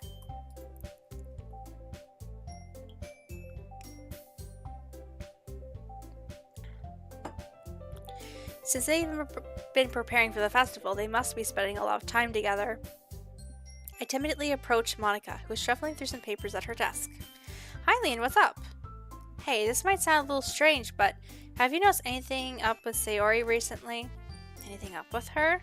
In what way do you mean? Maybe I'm reading into it a little too much, but she seems a bit downcast today. Oh, you think so? I can't say I've noticed anything about her. Monica peers across the room at Sayori, who's idly dragging an eraser up and down her desk. Maybe there is something on her mind. But I'm surprised I'm not the one asking you, Hylian. You certainly know her a lot better than I do. Yeah, but she's never like this. She's always talked to me about things that's bothered her. But this time when I asked her, she was really dismissive. Sadly, I know that that's not your problem. I just wanted to ask if you knew anything, so I'll drop it for now. No. It's important to me too. I mean, I'm also friends with her. I also care about the well-being of my club members, you know? Maybe I'll try talking to her myself. Are you sure about that? She seemed like she wanted to be left alone. Are you sure? Maybe she just has a hard time bringing it up with a person of interest. Person of interest? What do you mean by that? I'm saying that maybe the thing on her mind is you, Hylian. Me? How on earth would you come to that conclusion? Well, I probably shouldn't say too much, but Sayori talks to me more than anything else, you know? Talks about you more than anything else. Huh? She's been so much happier since you've joined the club. It's like there's an extra light turned on inside of her. What? No way. Sayori is always like that. She's always been full of sunshine. It's not any different now than it always has been. You're so funny, Hylian. Have you thought that maybe you've always seen her so cheerful because that's just how she is when she's around you? I said too much. I'm sorry. What do I know anyway? I didn't mean to jump to conclusions, so you should just forget what I said. I'll try to talk to her, so try not to think about it for now. Well, alright. Monica smiles meaningfully. I know that she said to forget about it, but I already know that I won't be able to get her words out of my head. Monica stands up at her desk and walks across the room to where Sayori is sitting. I watch her kneel down to Sayori and gently talk to her. She's keeping her voice quiet so I can't hear her from here. I sigh and I sit myself down. I know Sayori told me not to worry about her and to have fun with everyone else, but it's impossible to do when she's behaving like this. Exactly how much do I care about her that I'm letting this weigh me down so much? Now it feels like I'm the one behaving out of the ordinary, but there's nothing else I can do besides wait for Monica. Hey, you. Huh? I look up to see Natsuki next to me. Are you just gonna sit there and keep staring at nothing?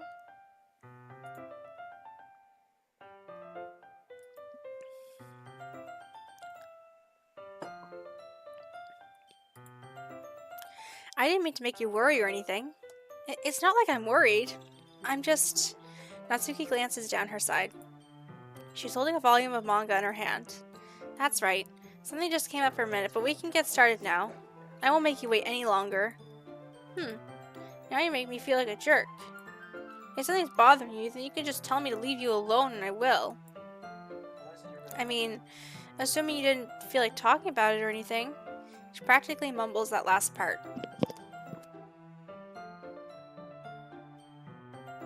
Nah, I'm probably making it seem like a bigger deal than it is.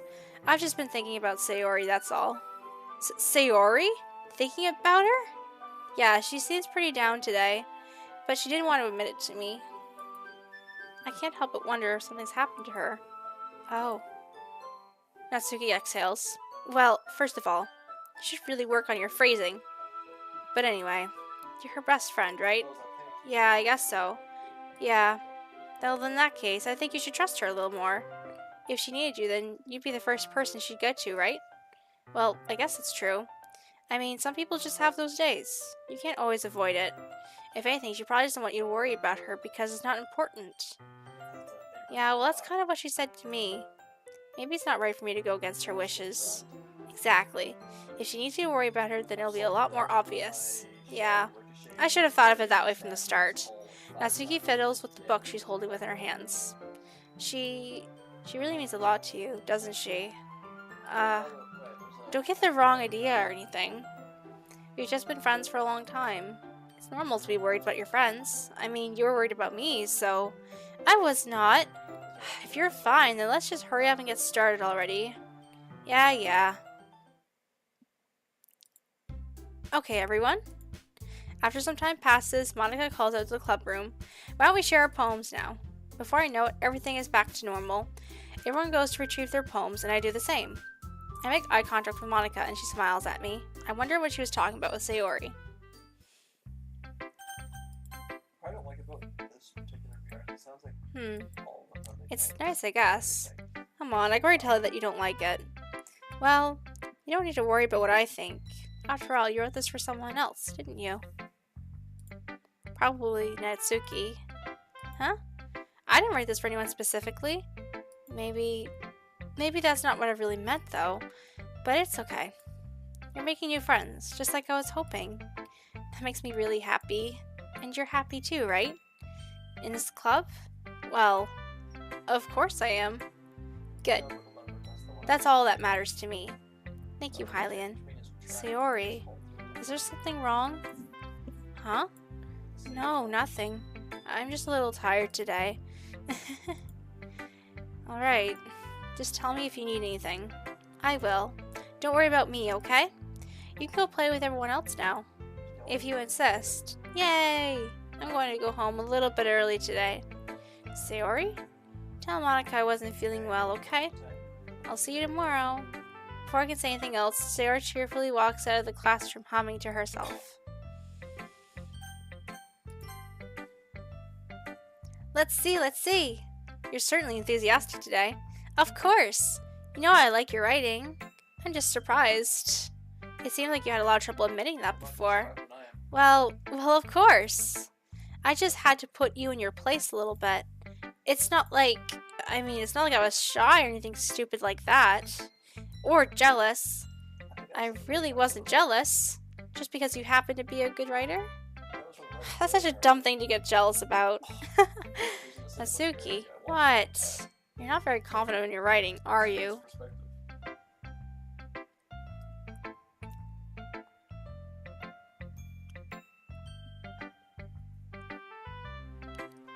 I just noticed there's like wrinkles in her shirt here.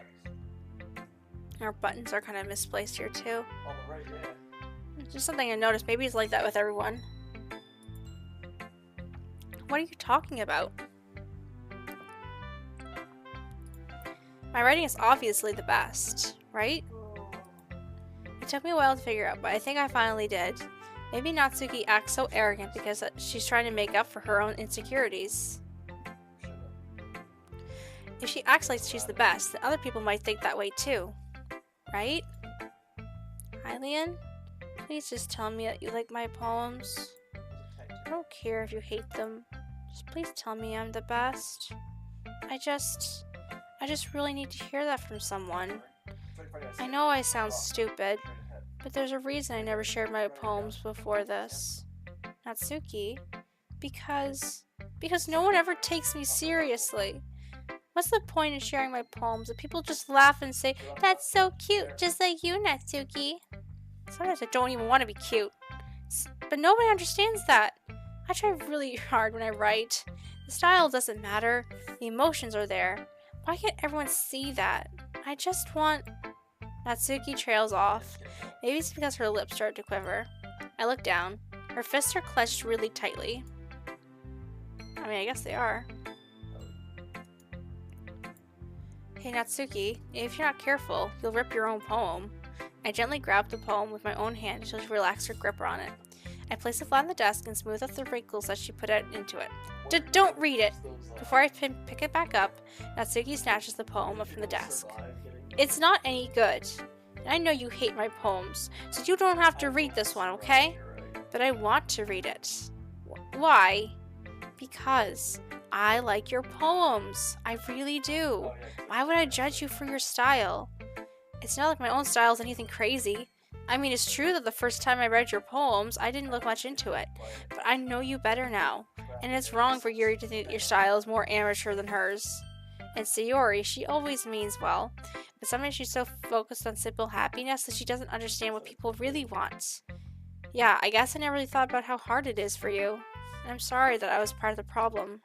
I understand now. You're not just cute, you're a lot more than that. Natsuki, you're doing it again. Once again, Natsuki clutches her poem a little too hard. She looks down, hiding her eyes from me. I never realized how difficult that this was for her. But finally, she forces to extend her arms and set her poem on the table. You can read it. Just turn it that way. I don't want you to look at my face right now. Okay, I will. Because you. Tomorrow will be brighter with me around, but when today is dim, I can only look down. My looking is a little more forward because you look at me. When I want to say something, I say it with a shout, but my truest feelings can never come out. My feelings are a little less empty because you listen to me. When something is above me, I reach for the stars, but when I feel small, I don't get very far. My standing is a little bit taller because you sit with me. I believe in myself with all of my heart, but what do I do when it's all torn apart? My faith is a little bit stronger because you trusted me. My pen always puts my feelings to the test. I'm not a good writer, but my best is my best. My poems are a little bit dearer because you think of me, because you. I kind of want to turn down the music again a little bit.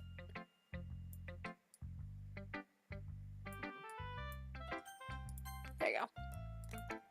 Why are you looking at me like that? If you don't like it, then just say it. I won't get mad.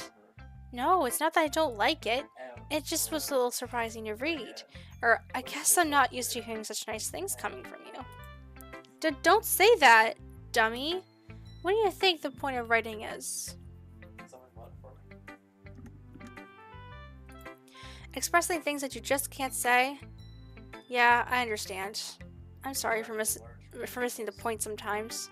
I always mean well, and I'm happy that you showed this to me. I liked it. Well, yeah, I'm a pro, so... Natsuki mumbles, completely failing to sound confident like she usually does. Just remember that I can think these things sometimes too. You know, when you're being nice to me, it's meaningful. Oh, I'm glad. Sensing Natsuki is satisfied, I start to hand the poem back to her. But as I do so, Natsuki takes my hands and pushes them back away.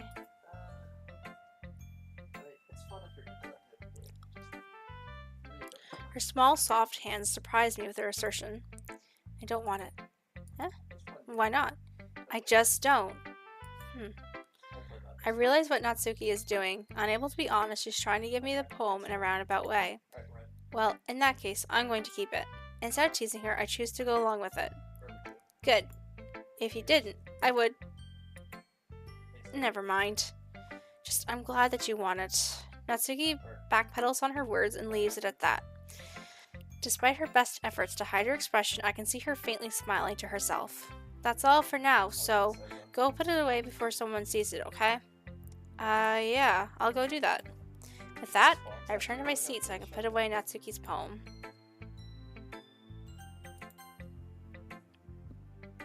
Oh, Yuri doesn't look too enthusiastic about spending time with me. I guess if she changes her mind, she'll come to me. But I should leave her be for now.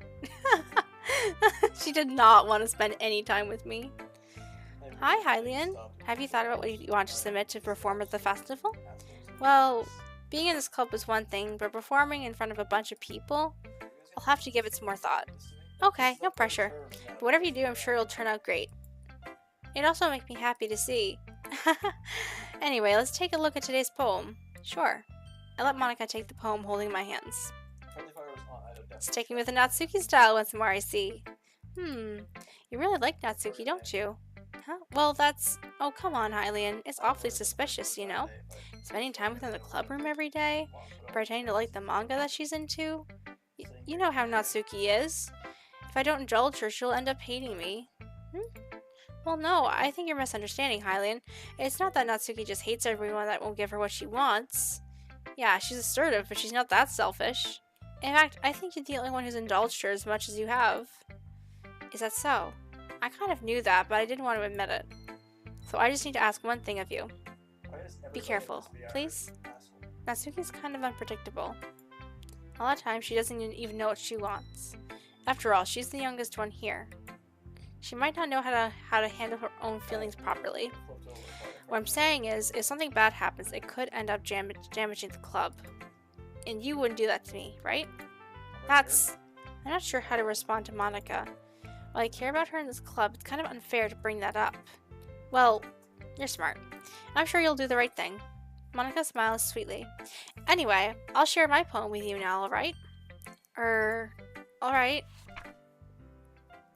The Lady Who Knows Everything. An old tale tells of a lady who wanders Earth. The lady who knows everything.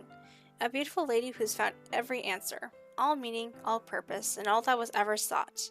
And here I am, a feather. Lost adrift the sky, victim of the currents of the wind. Day after day I search. I search with little hope, knowing legends don't exist. But when all else has failed me, when all others have turned away, the legend is all that remains, the last dim stars glimmering in the twilight sky. Until one day the wind ceases to blow, I fall, and I fall and fall and fall even more, gentle as a feather, a dry quill, expressionless. But a hand catches me between the thumb and forefinger, the hand of a beautiful lady. I look at her eyes and find no end to her gaze. The lady who knows everything knows what I'm thinking. Before I can speak, she responds in a hollow voice. I have found every answer, all of which amount to nothing. There is no meaning. There is no purpose, and we seek only the impossible. I'm not your legend. Your legend does not exist. And with the hand, she blows me back afloat, and I pick up a gust of wind. You know, I feel like learning and looking for answers are the sorts of things that give life meaning. Not to get too philosophical or anything, but it was kind of on my mind, so that's what I wrote about. I see. I never really put much thought into it. In a way, it's almost paradoxical. Because if we had all the answers, wouldn't the world start to lose its meaning? Have you seen that asshole in the Vickers? Say hi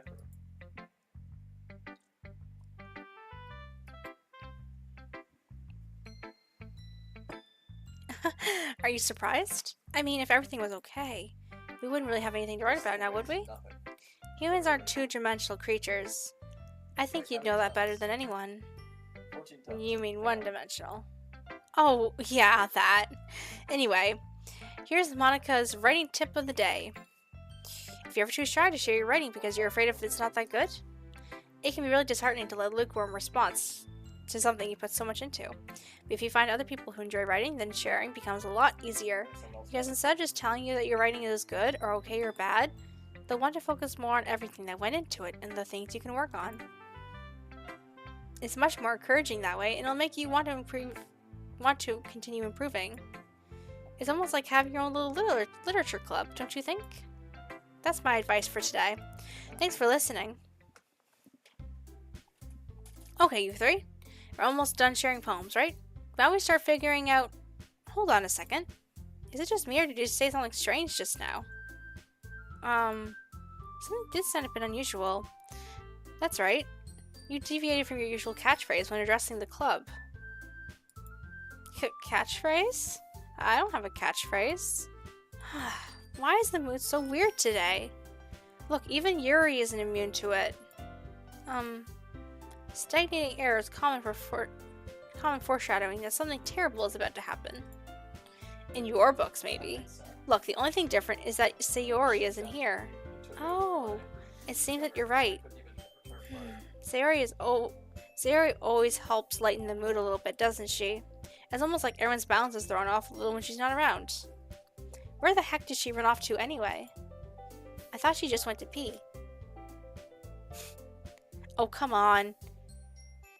She wasn't actually feeling too well and went home early today. Oh, is that so? I hope she's alright. Seriously? Of all the times not to go home with her, you picked the time she's not feeling well? So much for you two being all lovey-dovey. Oh, no. First of all, stop misunderstanding my friendship with Sayori. And second, she's kind of been avoiding me today, so I didn't want to force it. That curious expression coming from Yuri of all people? What did she say? I already know what I'm doing. That's right. Natsuki will be making cupcakes. There. Can you handle that all by yourself, Natsuki? Challenge accepted. And as for myself, I'm going to be printing and assembling all the poetry pamphlets.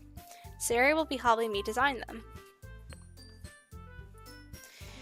As for Yuri, you can, guys, can you help me come up with something for Yuri? I'm useless. No, that's not it at all. You're the most talented person here, you know? Now Natsuki's pouting too? Even I can tell right now. I guess I never gave Sayori enough credit, but I can tell things are even harder on you when she's not around. Oh, well that might be the case. But if I can't be a leader on my own, I won't grow as a person. So Yuri, you'll have beautiful handwriting, you know? You should make some banners and decorations to help set the atmosphere. Atmosphere? About that, I love atmosphere. Yuri's expression suddenly changes as she stares at her desk in focus and starts nodding to herself. Your mind is all erasing, I see. That's great. You'll be a wonderful help, Yuri. But anyway, that just leaves you, Hylian, the one who's truly useless. Don't say that. In fact, both Natsuki and Yuri have some pretty heavy tasks to handle. It would probably go a long way to give one of them a hand. You can always help me out as well. I would be really appreciative of that. Is Monica suggesting I spend the weekend with one of my club members? How on earth are they going to respond to a suggestion like that?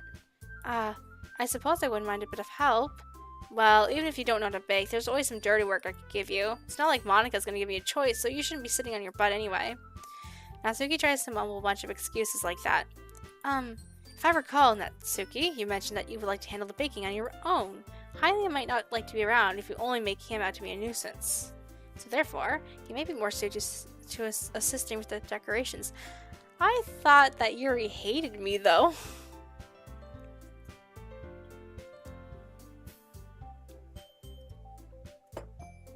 So I'm going to just turn this one more, see if that's too bright. Let's see.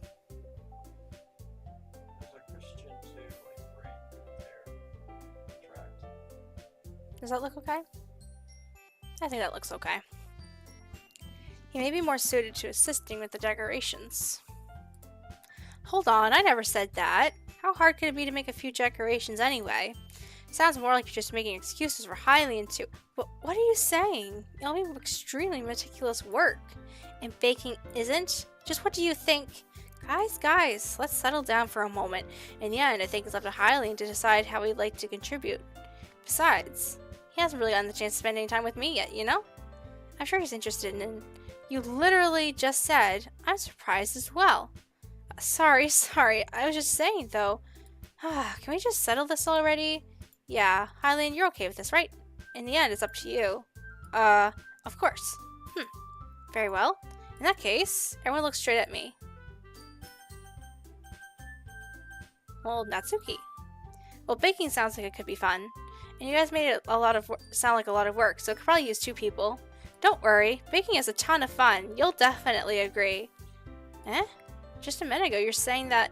That's because... Never mind, okay? Well, anyway, you'll be fine by yourself, right, Yuri? Of course. I'm used to it after all. Oh, that's so sad.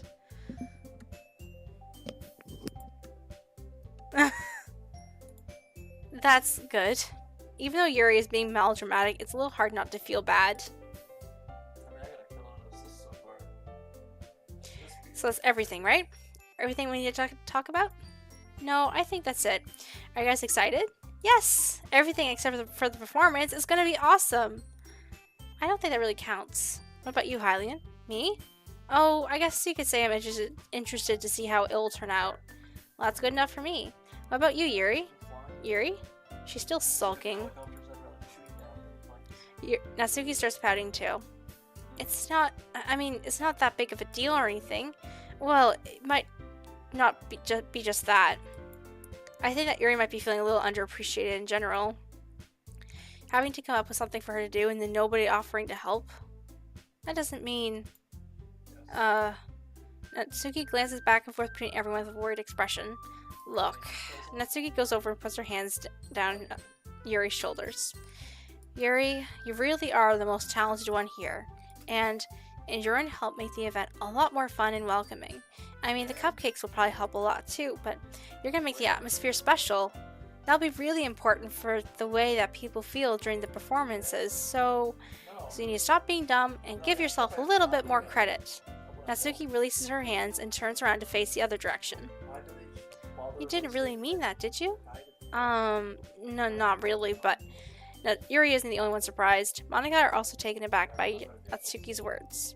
Natsuki of all people saying such encouraging things.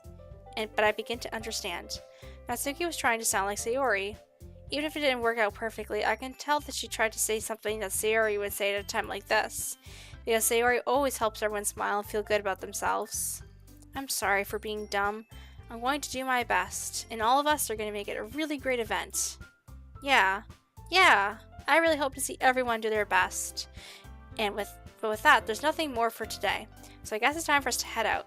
Okay, but I'm staying here a bit longer. I barely got to do any reading today, so fair enough, there's nothing wrong with that. Everyone packs up their things. I start to follow Monica and Yuri out the door as they chat between each other. Where are you going? Huh? We still need to figure out plans for this weekend. You literally would have gotten home and realized you didn't have any way to contact me. Oh, that's true. I have no idea how this slipped my mind. Good thing I stopped you. I'm giving you my number, okay? You better not make it weird or anything. Why would I do that? Natsuki gives me her number. Okay, I'm coming over on Saturday. I'll bring all the ingredients. Wait, you're coming to my house? Well, yeah. What's wrong with that? I mean, I just figured out that since I'm the one helping, I would be going to your house. Oh, yeah, right. Like I would have a guy over at my house. My dad would kill me. Really? That's kind of strict if you ask me. Yeah, how do you think I feel? I can't do anything when my dad is home. Anyway, I just need to complain for a second. We have each other's numbers now. That's all I needed from you. I guess I'll text you when I'm coming over. Alright, fine by me. Yeah. I'm really going to show you why I love baking so much. So you better look forward to it. Oh? Didn't you just say you were going to give me the dirty work? Well, I was just saying that it's not like I could act like in front of everyone else. That I was looking forward to this. Wait, really? Well, kind of. Just because I never got to bake with someone else before. That's all it is, so... Alright, I get it. Sorry for overreacting. Anyway, I'll be heading out now. See you on Sunday. Never mind. I can't believe this. Natsuki's coming to my house on Sunday? My anxiety shoots through the roof. Even though I've gotten pretty used to handling her at this point, there's no point in what might end up happening when we're outside of school. More than that, she told me that she was looking forward to it. Is this a chance I have to make something happen between us? Or is it too early for that? Only time will tell. But until then, I won't be able to take my mind off of it.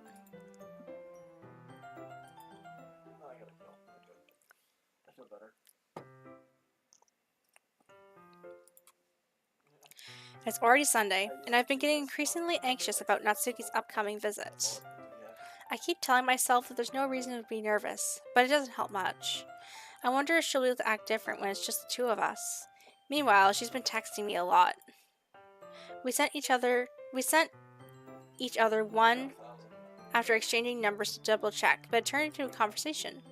She's almost a totally different personality on the phone, using tons of emoji and cute language. She also really likes complaining about things, but I kinda saw that one coming. But putting Natsuki aside, I haven't heard a thing from Sayori since she left the club early the other day. It's not like we text each other all the time or anything, but I've become worried about her in the back of my mind. You know what Sayori said, what Monica said? Is it really okay for me to put aside Sayori's feelings when she might need me? I decide to visit Sayori before Natsuki comes over. Rather than asking, I simply tell her I'm coming over, much like we've done in the past. Once I reach Sayori's house, I knock on the door before entering it myself. Again, we used to play so often that we made into a habit of simply entering each other's houses like we were family. The house is quiet. Sayori isn't anywhere on the first floor, so I assume she's up in her room. It's very strange for her not to run down and greet me. I head up to her bedroom where I finally find her. Sayori? Hi, Hylian. I sit down in her room. Sayori forces a smile, but it's easy to tell that she's different. There's a minute of silence between us. You haven't come over like this in a long time now, have you? I guess you're right. Yeah, as long as it's a bunch of dickwads. It has been a long time. Hunting around like a basket or a soccer ball. Yeah. Not much has really changed, has it? Sayori's room is as messy as it always had been. Yeah, a little cleaner than my room, honestly. I also recognize the same stuffed animals and wall decorations that she's had for years now. If you came over more often, it wouldn't be such a mess. That's because I end up cleaning it for you. How come you suddenly wanted to come over today? Aren't you supposed to see Natsuki today? Yeah, but wait, how did you know that? Sayori had already left by the time we had decided the meeting. Monica told me. It's only natural for her to keep me informed about the festival preparations, right? Oh, that's true. But what about you? Aren't you going to be helping Monica today? Of course, but I'm just helping her online. We didn't plan to meet up or anything. So it's just me and Natsuki then. Yep. There's more silence between us. Sayori stares in a random direction. Everything about her behavior is really uncharacteristic. I finally get to the point. I just wanted to see how you were doing. After you left on Friday, when something's wrong, you can't hide it from me. I know you too well. So, Sayori smiles, shaking her head. Wait, what? What was that? That's no good, Hylian. Eh? Why can't it just be like it always has been? This is all my fault. If I didn't get so weak and accidentally express my feelings, if I didn't make that stupid mistake, then you wouldn't have been worried about me at all. You wouldn't have come here. You wouldn't have even been thinking about me right now. But this is just my punishment, isn't it? I'm getting punished for being so selfish. I think that's why the world decided to have you come over today. It just wants to torture me. Sayori! I grabbed Sayori by the shoulders. What on earth are you saying? Are you listening to yourself right now? I know something happened to you. There's no other explanation for you to be like this. So tell me already. Until I know, I won't be able to stop thinking about it. Sayori gives me an empty smile. You really put me in a trap, Hylian. But you're wrong. Nothing happened to me. I've always been like this. You're just seeing it for the first time. Seeing what? What are you talking about, Sayori? You're really just gonna make me say it, aren't you, Hylian? I guess I have no choice this time. The thing is, I've had a really bad depression my whole life. Did you know that? Why do you think I'm late to school every day? Because most days, I can't even find a reason to get out of bed. What reason is there to do anything when I fully know how worthless I am? Why go to school? Why eat? Why make friends? Why make other people put their energy and caring to waste by having them spend it on me? That's what it feels like. And that's why I just want to make everyone happy. Without anyone worrying about me. I'm in shock. I can't even figure out how to respond. How is it possible that Sayori kept this from me the entire time that I've known her? Does she really want me so badly to not think about her? Why, Sayori? Huh? Why is it that you never told me about this? It almost feels like I've been betrayed as your close friend. Because if I knew, I would have done everything I could to support you. Even if there is only so much I can do. I would have tried a little harder to make every day a little better for you. That's why I'm your friend. All you had to do was tell me. You don't understand at all, Hylian. Why do you think I didn't tell you? Because if I told you, then I would have had to waste effort caring about me instead of doing important things. You okay? Yeah, I'm just moving the cover so my feet. Hold my hand.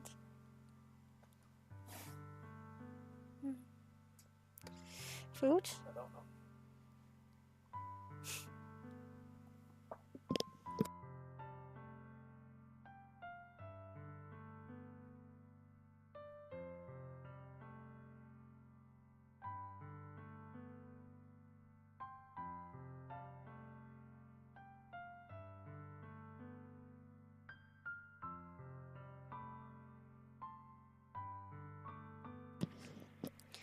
I don't want to be cared about. It's bittersweet when people try to care about me.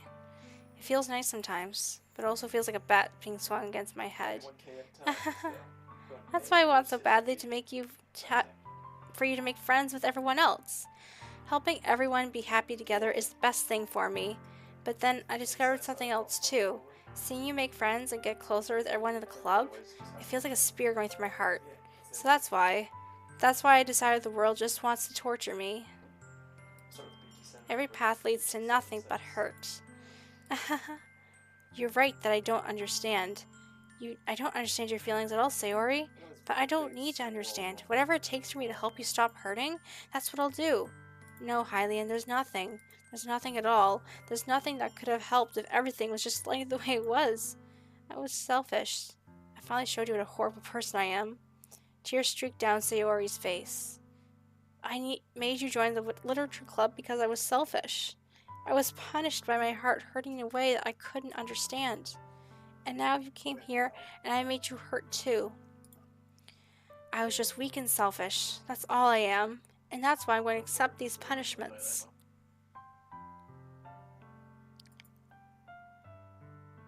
That means you only have to. Oh, what the heck? You see the air I got there? This time, I pull her into a tight embrace. Hylian, Sayori, I don't care if you feel selfish. I'm really happy that you convinced me to join the club. Seeing you every day makes it worthwhile enough. If I make friends with everyone else, then that's just a bonus. But please never underestimate how much I care about you. I wouldn't have had it any other way. Hylian. Sayori isn't hugging me back. Despite my arms being wrapped around her, Sayori's arms remain at her sides. She starts sobbing next to my ear. No, don't do this to me. Please don't do this. Hylian, Sayori barely manages to speak between her sobs.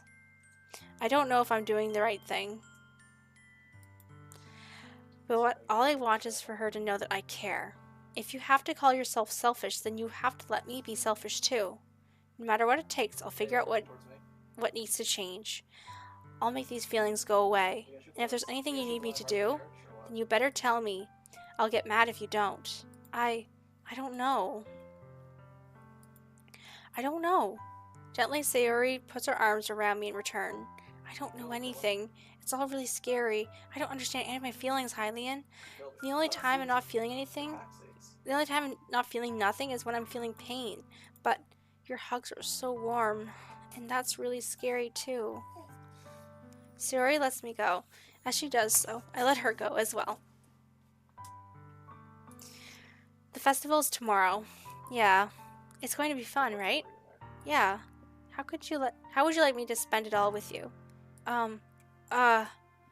It's what I want. I promise. I think that would be nice then. Yeah. Sayori wipes her eyes. If I could spend the whole day here, I would. Of all days, this had to be the one where I had other plans. Maybe I should cancel. No, don't. Please don't. If you did that, then I really wouldn't forgive you. But it's almost time for Natsuki to meet me at my house. At the very least, do you want to come along and help out? It would be fun. To my surprise, Sayori shakes her head. I'm sorry. I don't know if that'd be very good for me today. You understand, right? It's kind of hard for me to fully understand, but I'm trying my hardest. It's okay. Don't worry too much about it. I'll see you tomorrow, okay? All right. I look forward to it. I say goodbye to Sayori and exit her house. On the way home, I still find myself feeling uneasy, but it's hard for me to keep thinking about it when Natsuki is about to come over too. I think Sayori is right. I shouldn't be worrying too much, and we're definitely going to be having a great time tomorrow. I should just focus on what's ahead of me. I spent only a few minutes back at home, anxiously awaiting Natsuki's arrival. Before I know it, she texts me to let me know that she's outside the front door. Without delay, I open the front door to let her in. Oh, look at her outfit! Isn't that cute? I love that. Sup? Hey, I don't know what I was expecting, but seeing Natsuki in something other than her school uniform totally threw me off. Seeing her in such cute clothes makes the uniform seem totally unfitting in comparison. Jeez, don't make it so awkward already.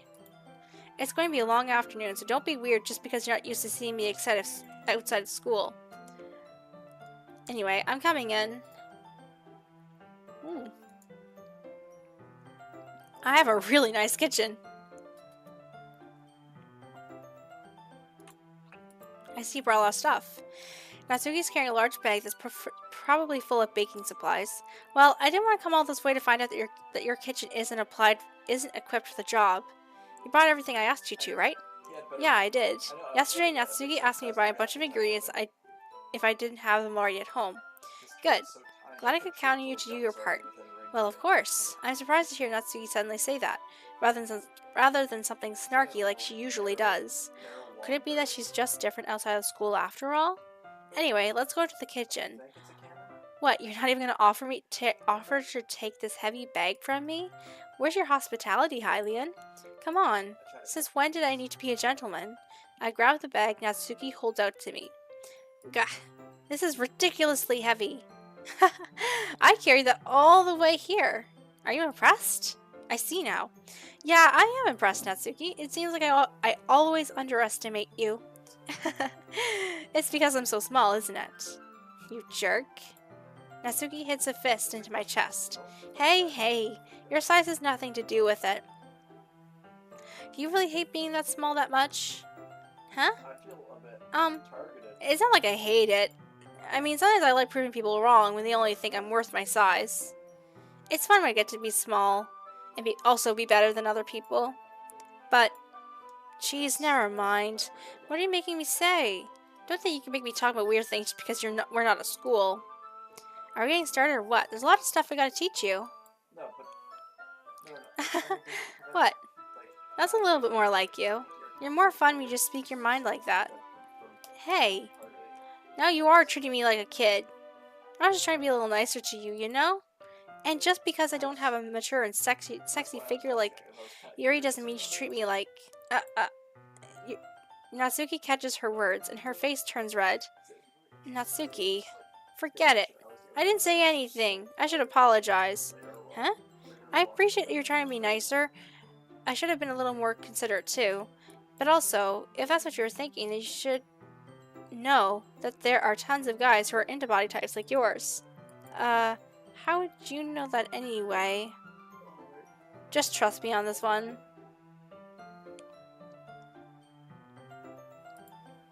Gross. Hey, what's that to me? Who else? Man. Let's just get started already. You get all sour when a girl calls you gross. I finally found your weakness, Hylian.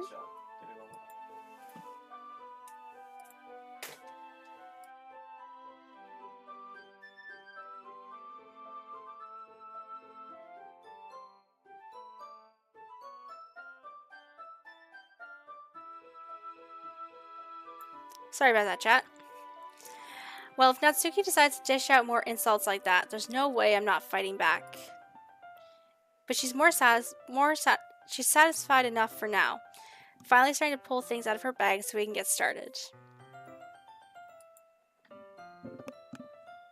Before long, the whole kitchen is a mess. Spoons, dirty bowls, flour, spilled liquid, and plastic bags are strewn across every countertop. The mixer isn't big enough to make all the batter at once, so we had to do it several times. Meanwhile, Natsuki is babysitting all of my movements to make sure I don't mess up her precious baking. Hylian, where'd you put the food coloring?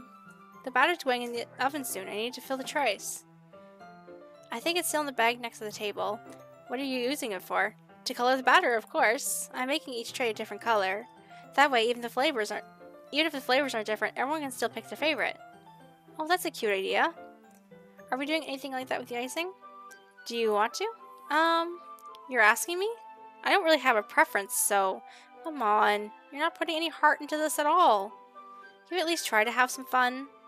I'm having fun. I'm not really sure what Natsuki is trying to get out of me. Meanwhile, I see her separate the batter into smaller bowls and put a few drops of food coloring into each.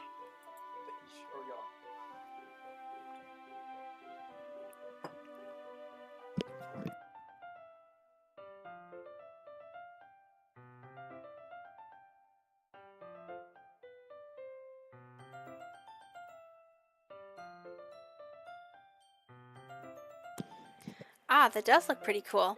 See? It's not like baking is just about following instructions.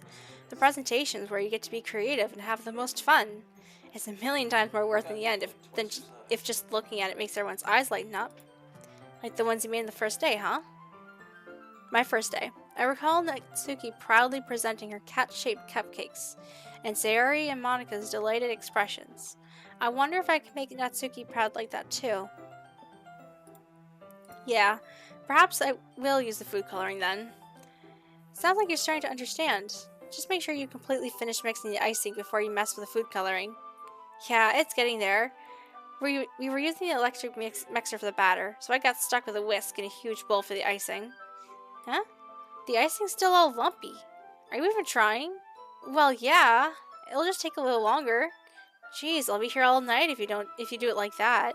Here, look. Natsuki grabs the whisk from me and uses her other hand to tilt the bowl back. You really need to beat the crap out of it. After a few seconds, the consistency of the icing has already improved. See? As if to emphasize, Natsuki sticks away the icing and pops it into her mouth. I reluctantly start to do the same. Hey! Natsuki suddenly grabs my wrist. I don't want your gross fingers in my icing. Your icing, eh? Are you forgetting who did all the work? I start to fight back, starting to inch my finger towards the bowl. Don't make me beat the crap out of you next. I like to see you try. I push harder, just enough for my finger to reach the icing. I triumphantly scoop some with my finger, just as Natsuki tugs with all her might. Ah! This force of Natsuki pulling me causes me to stumble, making her stumble in return. Gross! You got it on my face! Whose fault is that? There's a big glob of icing on Natsuki's cheek. She tries to reach it with her tongue, but it's too far away. Jeez, you know what? Take this! Natsuki instead wipes off her finger before shoving her finger towards my own face. You wish. I'm faster. I grab her wrist with my hand before it reaches my face. Natsuki tries to use her other hand to fight back, but I grab that one as well. Look how cute she is! Aww. Like the icing on her finger too. Stop! Not until you apologize for calling me gross. Fine, fine. I'm sorry for calling you gross. You know I didn't mean it. It's just fun seeing you react to it. You do that to me all the time, you know?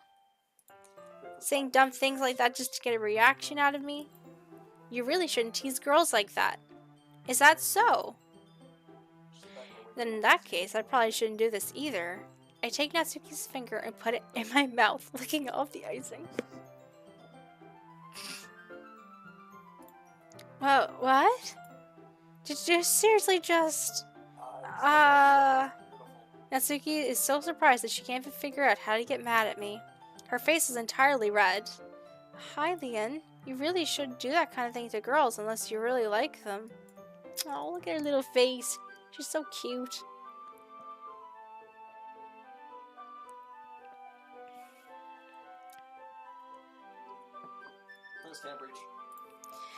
You know that, right? What kind of questions are you asking me just like that? How did the mood turn to this so quickly? Natsuki gazes at me in silence. I notice her shallow breaths. Why am I starting to feel dizzy? Huh? Commander? I don't know where the fire alarm starts to go off.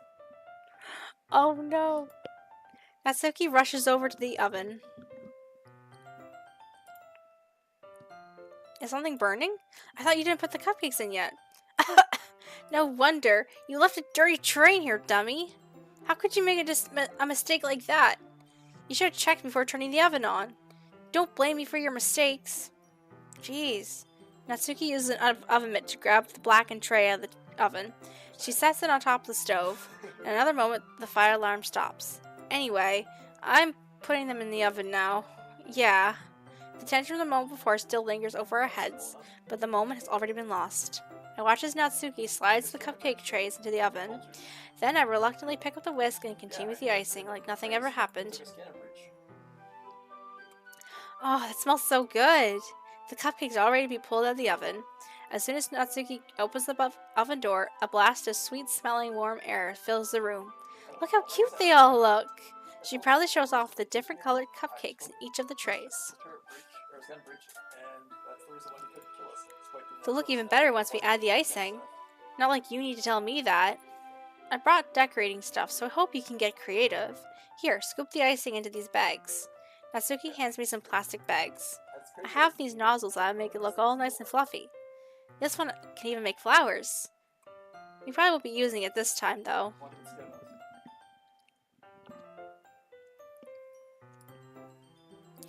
What's this one for? I pick up one of the nozzles that has a much thinner tip than the others.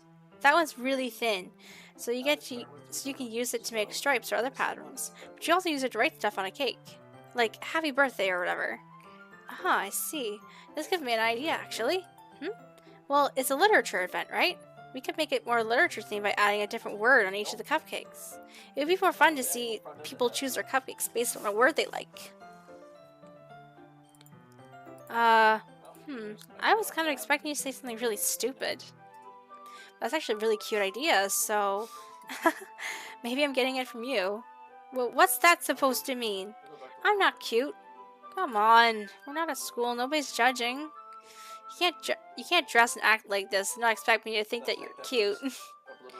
well, Natsuki's voice trails off. Same with you. Huh? Did you say something? No, nothing. Let's just do the icing. Natsuki picks up the pace and fastens a nozzle onto each of the bags. There's a lot to do, so we shouldn't be wasting time. Here, I'll show you how to do it. Without giving me a chance to think about before, Natsuki quickly moves on. She showed me how to apply the icing, and then we each get to work. When we finally finished, Natsuki puts them all side by side to admire our work.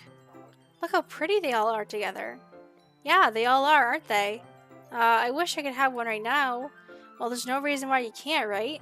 I don't see any harm in that. Well, yeah, but my dad's making dinner tonight, so I really need to save my appetite. Oh. Natsuki, Sayori's the complete opposite in that regard. If she were here, she'd probably be down 10 cupcakes already, and she would still eat dinner. Come on, that's just unhealthy. Besides, when my dad cooks, I need to eat as much of it as I can. Well, anyway, I was hoping we would have enough time for manga, but I need to be home for dinner. Oh, already? That's a shame. It's your fault for working so slowly. You should have thought about that. It's not like you'll always have this chance. Man, as usual, Natsuki places the blame on me. You can bring the cupcakes tomorrow, right?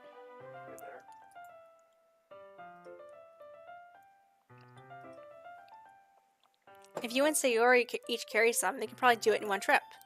Yeah, I can do that. Oh, don't worry, I won't let her eat any. I wish she would listen to me the way she listens to you. Yeah. I again think back to the conversation I had with Sayori earlier today. I felt so helpless. Sayori always does listen to me, but at that point, it felt like she couldn't listen to me at all. Okay, I'm all packed up. Good work today. You too. I'll walk you out, I guess. And just like that, Natsuki is already about to leave. It feels like that the afternoon went by in a flash. More than that, why did I even take the opportunity to get closer to her? Did I even take the opportunity to get closer to her like I wanted? Well, I guess I'll be off then. Thanks for all the help and everything. I'll see you tomorrow. Wait, Natsuki. Huh? What you said before about not always having this chance? It doesn't always have to be that way at all. I had fun today. You showed me how fun baking can be like you wanted. But aside from that, you can come over anytime, okay? I think that was possible. I'd like to spend more time like this. If you want to read manga or go out somewhere, do you really mean that? Natsuki looks at me tensely, like she's trying to hide her expression. Yeah, I want to spend more time with you. Hi, Lian. I thought you only cared about getting this done. I'm sorry I had to leave so early today. I really didn't want to. I would like to stay here longer if I could. I feel the same way about you, so... She got closer. Natsuki suddenly gets closer to me. Wait, Natsuki. Standing inches from me, Natsuki looks up at me. I feel her fingers gently clutch the sides of my shirt as if holding on to me. Her rose-colored cheeks and matching eyes fill my vision, along with her slightly parted lips. What is happening? My head starts to go dizzy as I feel her soft breaths against me. I felt it for a while now. Natsuki suddenly jumps back. Sayori? Uh, hi, Hylian.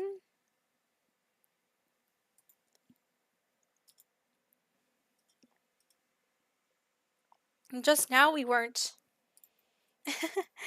It's okay, Hylian. I just stopped by to say hi. I wish Uh, well, you should have come a little earlier. I'm already on my way out, so. Oh, really? That's too bad. Yeah, well, I'll still see you at the festival tomorrow, so it's fine. Just don't eat any cupcakes before then.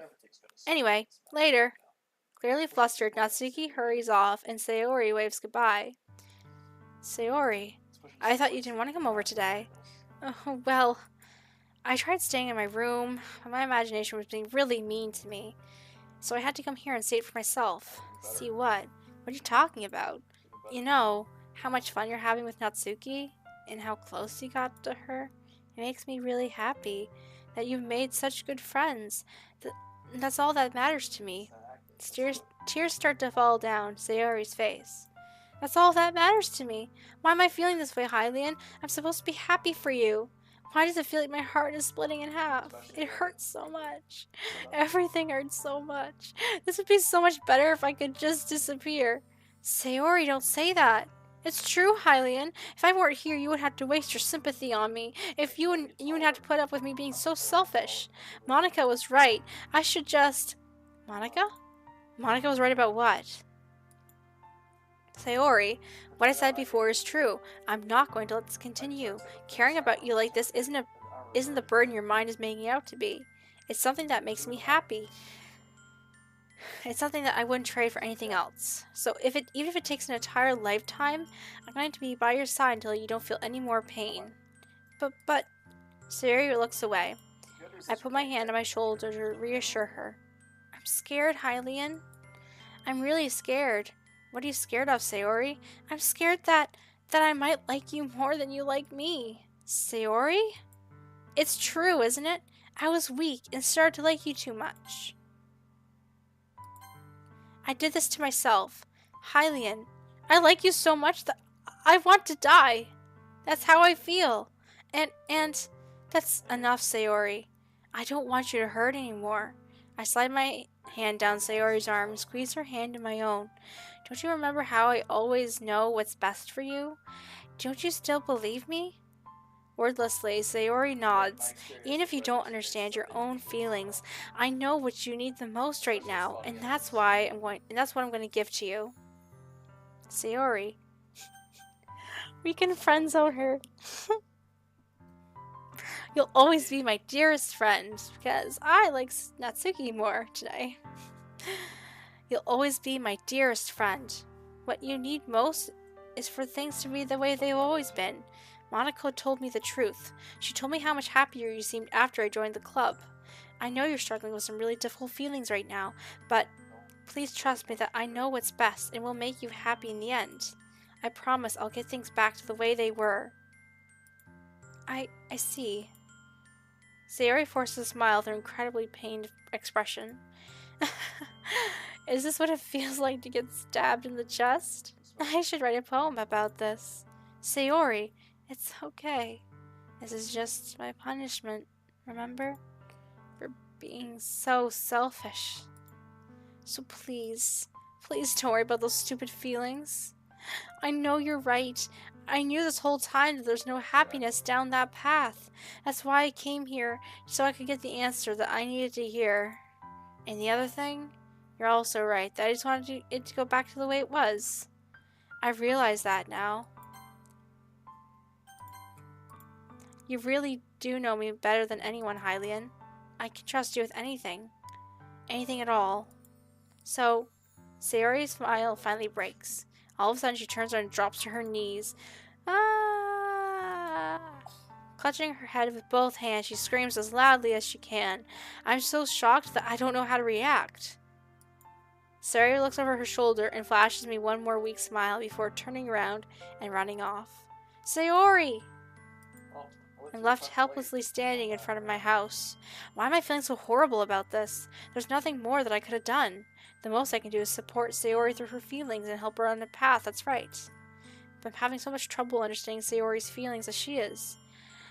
Even though I can comfort her, I keep wondering what I should be doing more or something different. I know these feelings will continue to plague me until things are back to the way they were. I'm going to give it everything I've got. Sayori will always be my dearest friend, and I'll do whatever it takes to put a smile on her face every day. He knew the enemy was there, but he positioned himself. It's the day of the festival. Of all days, I expected this to be the one where I'd be walking to school with Sayori. But Sayori isn't answering her phone. I've considered going to her house to wake her up, but decided that was a little too much. Meanwhile, the preparations for the event should be nearly complete. I managed to carry all the cupcakes myself by carefully stacking 2 trays. Natsuki is already texting up a storm, but I can't respond thanks to my hands being full. Funnily enough, I feel the same way as Natsuki does about the event. I'm more excited for it to be over so I can spend time with Sayori and Natsuki at the festival. By knowing Monica, I'm sure that the event will go great too. Well, that's that. Hi, Leon. You're the first one here. Thanks for being early. That's funny. I thought at least Yuri would be here by now. Monica is placing little booklets on the desk and in the classroom. They must be the ones she prepared to have all the poems that we're performing. In the end, I found a random poem online that I thought Monica would like and submitted it. So that's the one I'll be performing. I'm surprised that you didn't bring Sayori with you. Yeah, she overslept again. That dummy. You'd think that on days this important she'd try a little harder. I say that, but I suddenly remember what Sayori told me yesterday. And I suddenly feel awful knowing that it's not nearly that simple for her. I only said it because it's the way that I'm used to thinking. But maybe I should have gone to wake her up after all?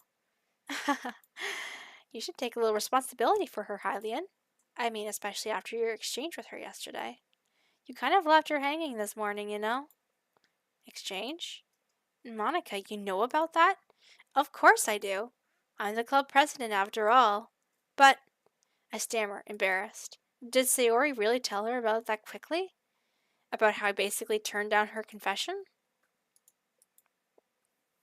That really makes me seem like the bad guy here. But I'm the one who knows what's best for her, right? Jeez, you don't know the full story at all, so don't worry. I probably know a lot more than you think. Monica's being as friendly as usual, but for some reason I felt a chill down my spine after hearing that. Hey, do you want to check out the pamphlets? They came out really nice. Yeah, sure. I grabbed one of the pamphlets laid out on the desks. Oh yeah, they really did. Something like this will definitely help people take the club more seriously. Yeah, I thought so too. I flipped through the pages. Each member's poem was neatly printed on its own page, giving it an almost professional feel. I recognized Natsuki and Yuri's poems from the ones they performed during our practice. What's this? I flipped to Sayori's poem. It's different from the ones you practiced. It's the one I really haven't read before. Get out of my head before I do what's just best for you. Get out of my head before I listen to everything she said to me. Get out of my head before I show you how much I love you. Get out of my head before I finish writing this poem. But poem's never actually finished. It just stops moving. What is this? Reading the poem, I get a pit in my stomach. Hylian? What's wrong? Oh, nothing. This poem feels completely different from everything else Sayori's written. But more than that, I changed my mind. I'm going to go get Sayori, so... Oh. Well, alright. Try not to take too long, okay? I quickly leave the classroom. Don't strain yourself. Monica calls it out after me. I quicken my pace. What was I thinking? I should have tried a little bit harder for Sayori. It's not that big of a deal, at least to wait for her or help wake her up. Even the simple gesture of walking her to school makes her really happy. Besides, I told her that yesterday things will be the same as they always had been. That's all she needs, and what I want to give to her. I reach Sayori's house and knock on the door. I don't expect an answer since she's not picking up her phone either. Like yesterday, I opened the door and let myself in. Sayori? Alright, chat, just to give you a heads up, there is a trigger warning here at this point, so I just wanted to give you a heads up. She really is a heavy sleeper. I swallow. I can't believe I ended up doing this after all. Waking her up in her own house? Isn't that more something like a boyfriend would do? In any case, it just feels right. Outside Sayori's room, I knock on her door. Sayori? Wake up, dummy. There's no response. I really didn't want to have to enter her room like this. Isn't that kind of a breach of privacy? But she really leaves me no choice. I gently opened the door. Sayori?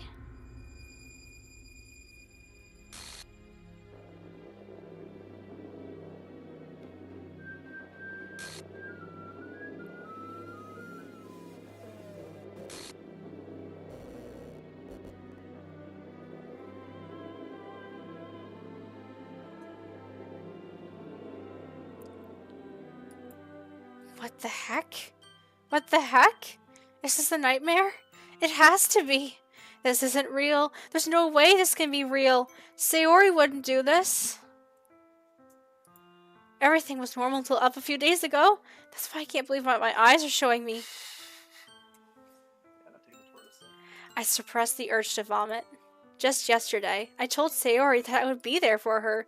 I told her I knew what was best and everything will be okay. Then why would she do this? How could I be so helpless? What did I do wrong? Turning down her confession? This has to be when I pushed her over the edge. Her agonized scream still echoes in my ears. Why did I do that to her when she needed me the most? Why was I so selfish? This isn't my fault. My swarming thoughts keep telling me everything I could have done to prevent this. If I just spent more time with her. I walked her to school and gave her what she wanted out of our relationship, then I could have prevented this. I know I could have prevented this. Screw the literature club. Screw the festival. I just lost my best friend. It's someone I just grew up with. She's gone forever now. Nothing I can do can bring her back. This isn't some game where I can reset and try something different.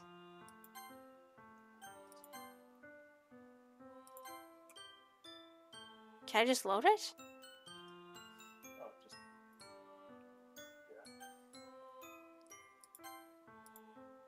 I only had one chance, and I wasn't careful enough, and now I'll carry this guilt with me until I die. Nothing in my life is worth more than hers. I still couldn't do what she needed from me, and now I can never take it back. Never, never, never, never, never. But it was all a dream.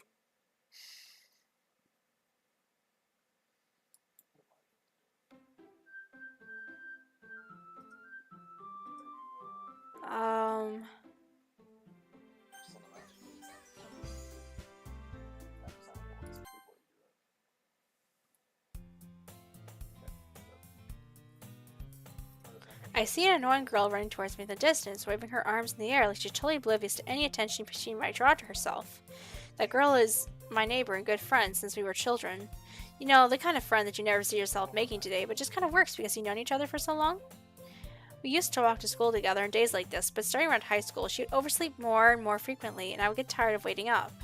But if she's going to chase me after me like this, I almost feel better running away. However, I just saw an idol in front of the crosswalk and let catch up to me.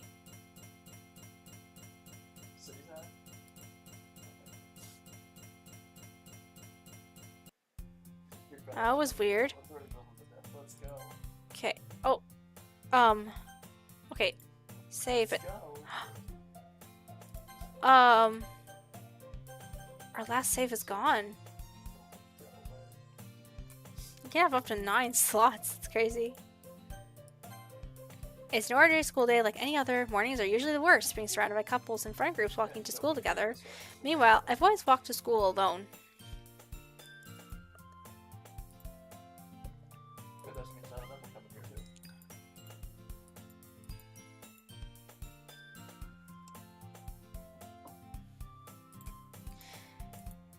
Clubs. There really aren't any that interest me. Besides, most of them would probably be way too demanding for me to deal with. I guess I have no choice but to start with the anime club. Hylian? Oh, Monica? Oh my goodness, I totally didn't expect to see you here. It's been a while, right? Yeah, it has. Monica smiles sweetly. We do know each other. Well, we rarely talked, but we were in the same class last year. Monica is probably the most popular girl in class. Smart, beautiful, athletic. Basically completely out of my league. So having her smile at me genuinely feels a little... What'd you come in here for anyway? Oh, I'm just looking for some supplies to use for my club. Do you know if there's any construction paper in here? Or markers? I guess that you could check the closet. You're in the debate club, right? Yeah, about that. I actually quit the debate club. Really, you quit? Yeah, to be honest, I can't stand all the politics around the major clubs. It feels like nothing but arguing about the budget and publicity and how to prepare for the events. I'd much rather take something I personally enjoy and make something special out of it. In that case, what club did you decide to join? Actually, I'm starting a new one. A literature club. Literature? That sounds kind of dull. How many members do you have so far? Well, it's kind of embarrassing, but there's only 3 of us so far. It's really hard for us to find new members for something that sounds so boring. Well, I can see that. Well, but it's not really boring after all, you know? Literature can be anything. Reading, writing, poetry. I mean, one of my members even keeps her manga collection in the club room. Wait, really? Yeah, it's funny, right? She always insists that manga is literature, too. I mean, she's not wrong, I guess. And besides, a member's a member, right? Did Monica just say she? Hey, hi, Leon. By any chance, are you still looking for a club to join? I mean, I guess so, but in that case, is there any chance you could do me a big favor? I won't ask you to join, but if you could at the very least visit my club, it would make me really happy. Please? Well, I guess I have no reason to refuse. Besides, how could I ever refuse someone like Monica? Sure, I guess I could check it out. Oh, awesome! You're really sweet, Hylian, you know that? It's nothing really. Shall we go then? I'll look for the materials another time. You're more important. Alright, chat, so just to let you know, I do have something I need to go to later on today, so I'm probably going to have to end the stream probably when we get to our, probably the end of the first day again here today, if that's okay with you guys. Like, I'll do the poem and then I'll start anew. I'll start it on later tonight, though, when I get back, if that's okay with you guys. And thus marks today I sold my soul to Monica and her irresistible smile. I timidly followed Monica across the school and upstairs, a section of the school I rarely visit, being generally used for third-year classes and activities. Monica, full of energy, swings open the classroom door. I'm back, and I brought a guest with me. It scared me. A guest? Seriously, you brought a boy? Way to kill the atmosphere. Don't be mean, Natsuki. But anyway, welcome to the club, Hylian. All words escape me in this situation. This club is full of incredibly cute girls. So let me guess, you're Monica's boyfriend, right? What? No, I'm not. Natsuki. That girl with the sour attitude whose name is apparently Natsuki is the only one I don't recognize. Her small figure makes me think she's probably a first year. Anyway, this is Natsuki, energetic as usual. And this is Yuri, the vice president. Nice to meet you.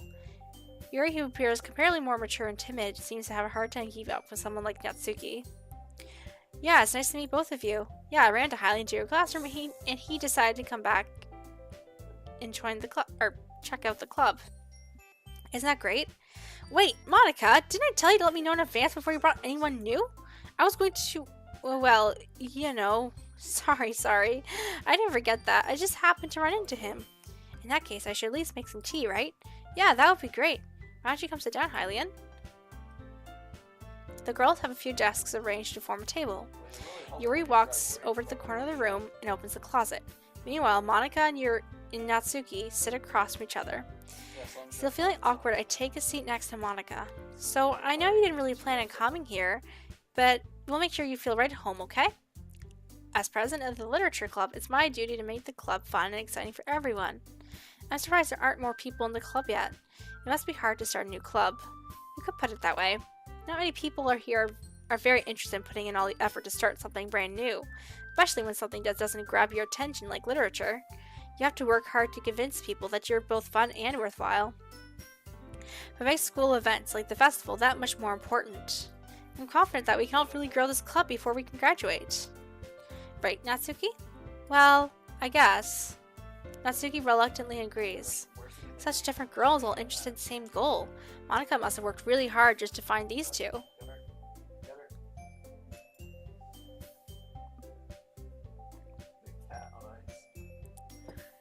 Yuri returns to the table carrying a tea set. She carefully places a teacup in front of each of us before setting down the teapot in the middle.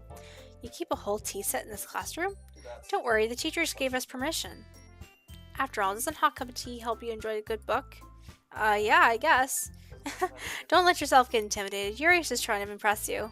What? That's not. Insulted Yuri looks away. I meant that, you know? I believe you.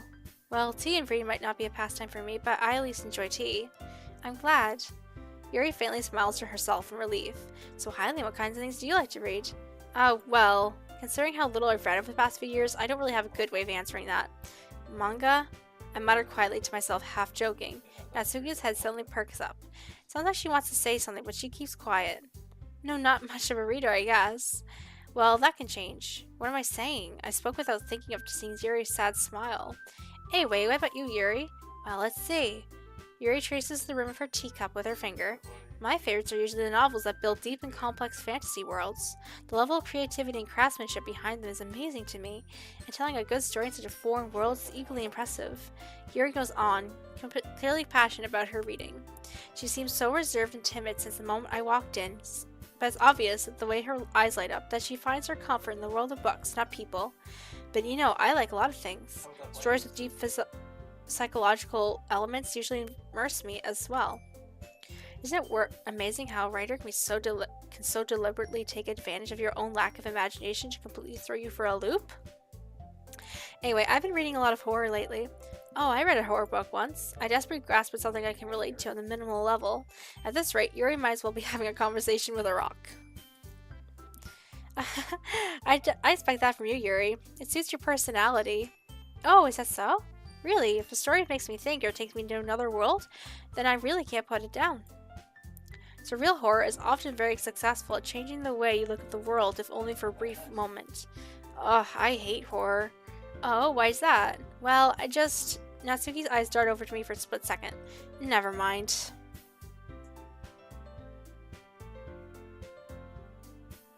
That's right, usually I like to write about cute things, don't you, Natsuki? What? What gives you that idea? I left a piece of scrap paper behind at the last meeting.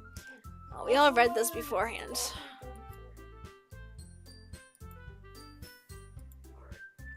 I'll just watch for jump scares right now.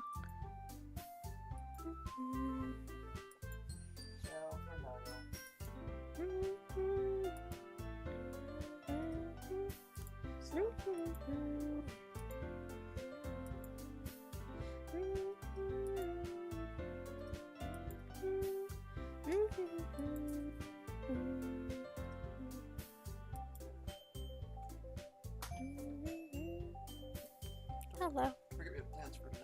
Yeah, I'm gonna be ending it after when I get to the poems there.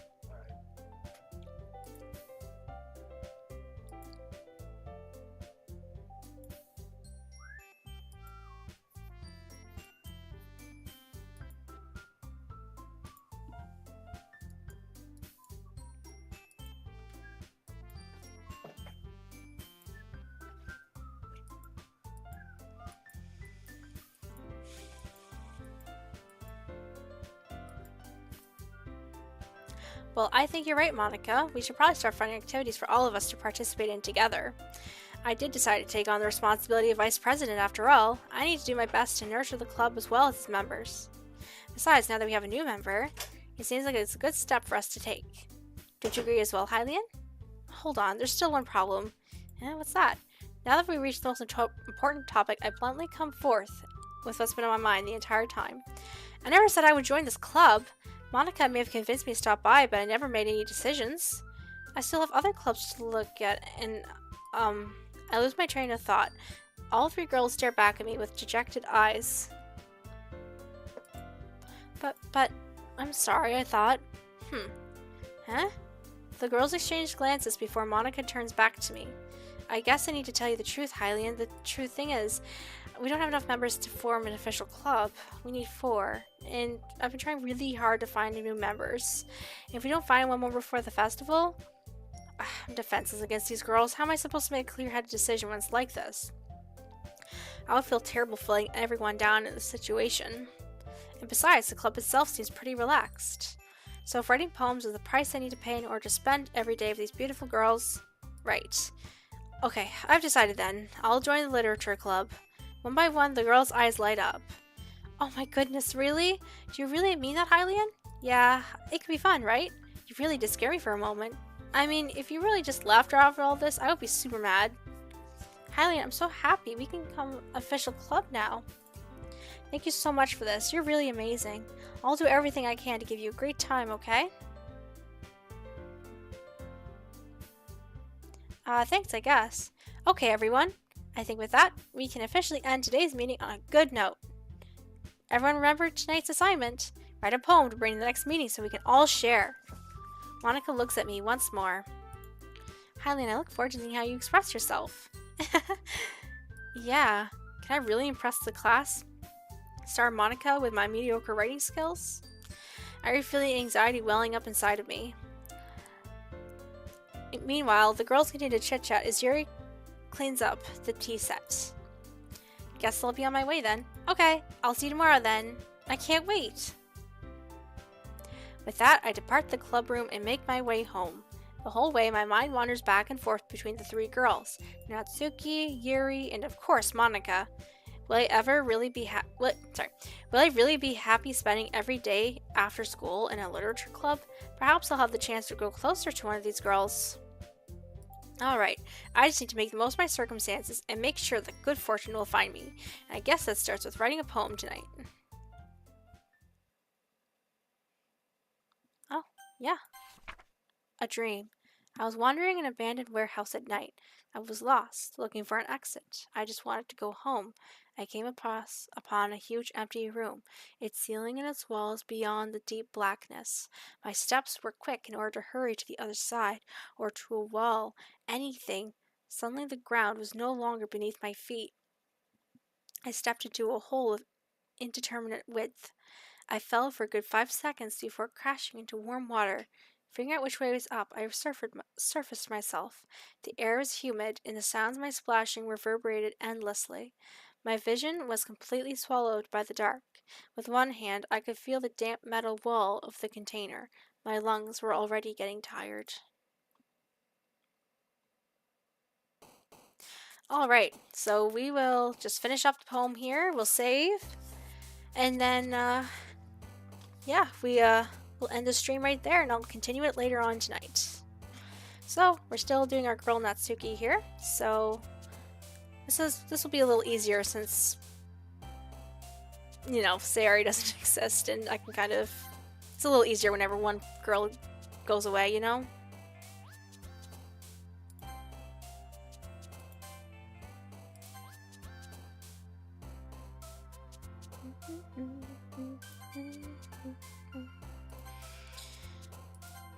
Oh, she likes Rose. I didn't know that.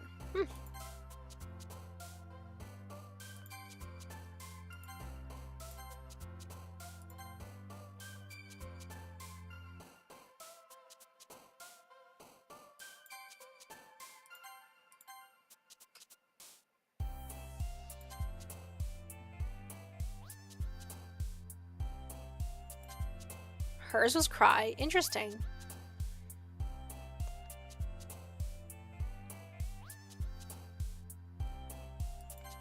Hers was joy too? Huh.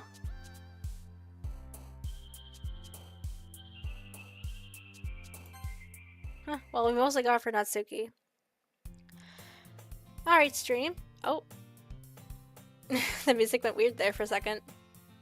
Alright, well, we will save and return. And yeah, that will be the end of the stream for now, guys. Like I said, I gotta get going to an event. But yeah, after I come back, I will restart this and we'll continue our journey alongside with the music's getting me. We'll continue alongside the journey of the Natsuki run. So I hope you guys will come back for that later on. We are now in Act 2, as it says, as it's called, and Day 2 of Act 2. So, alright. I will be going now, and I hope you guys all have a great rest of your evening, and I will see you later if you are willing to join me on for that. Alright, I hope you guys all have a great day, and I will see you later. See ya!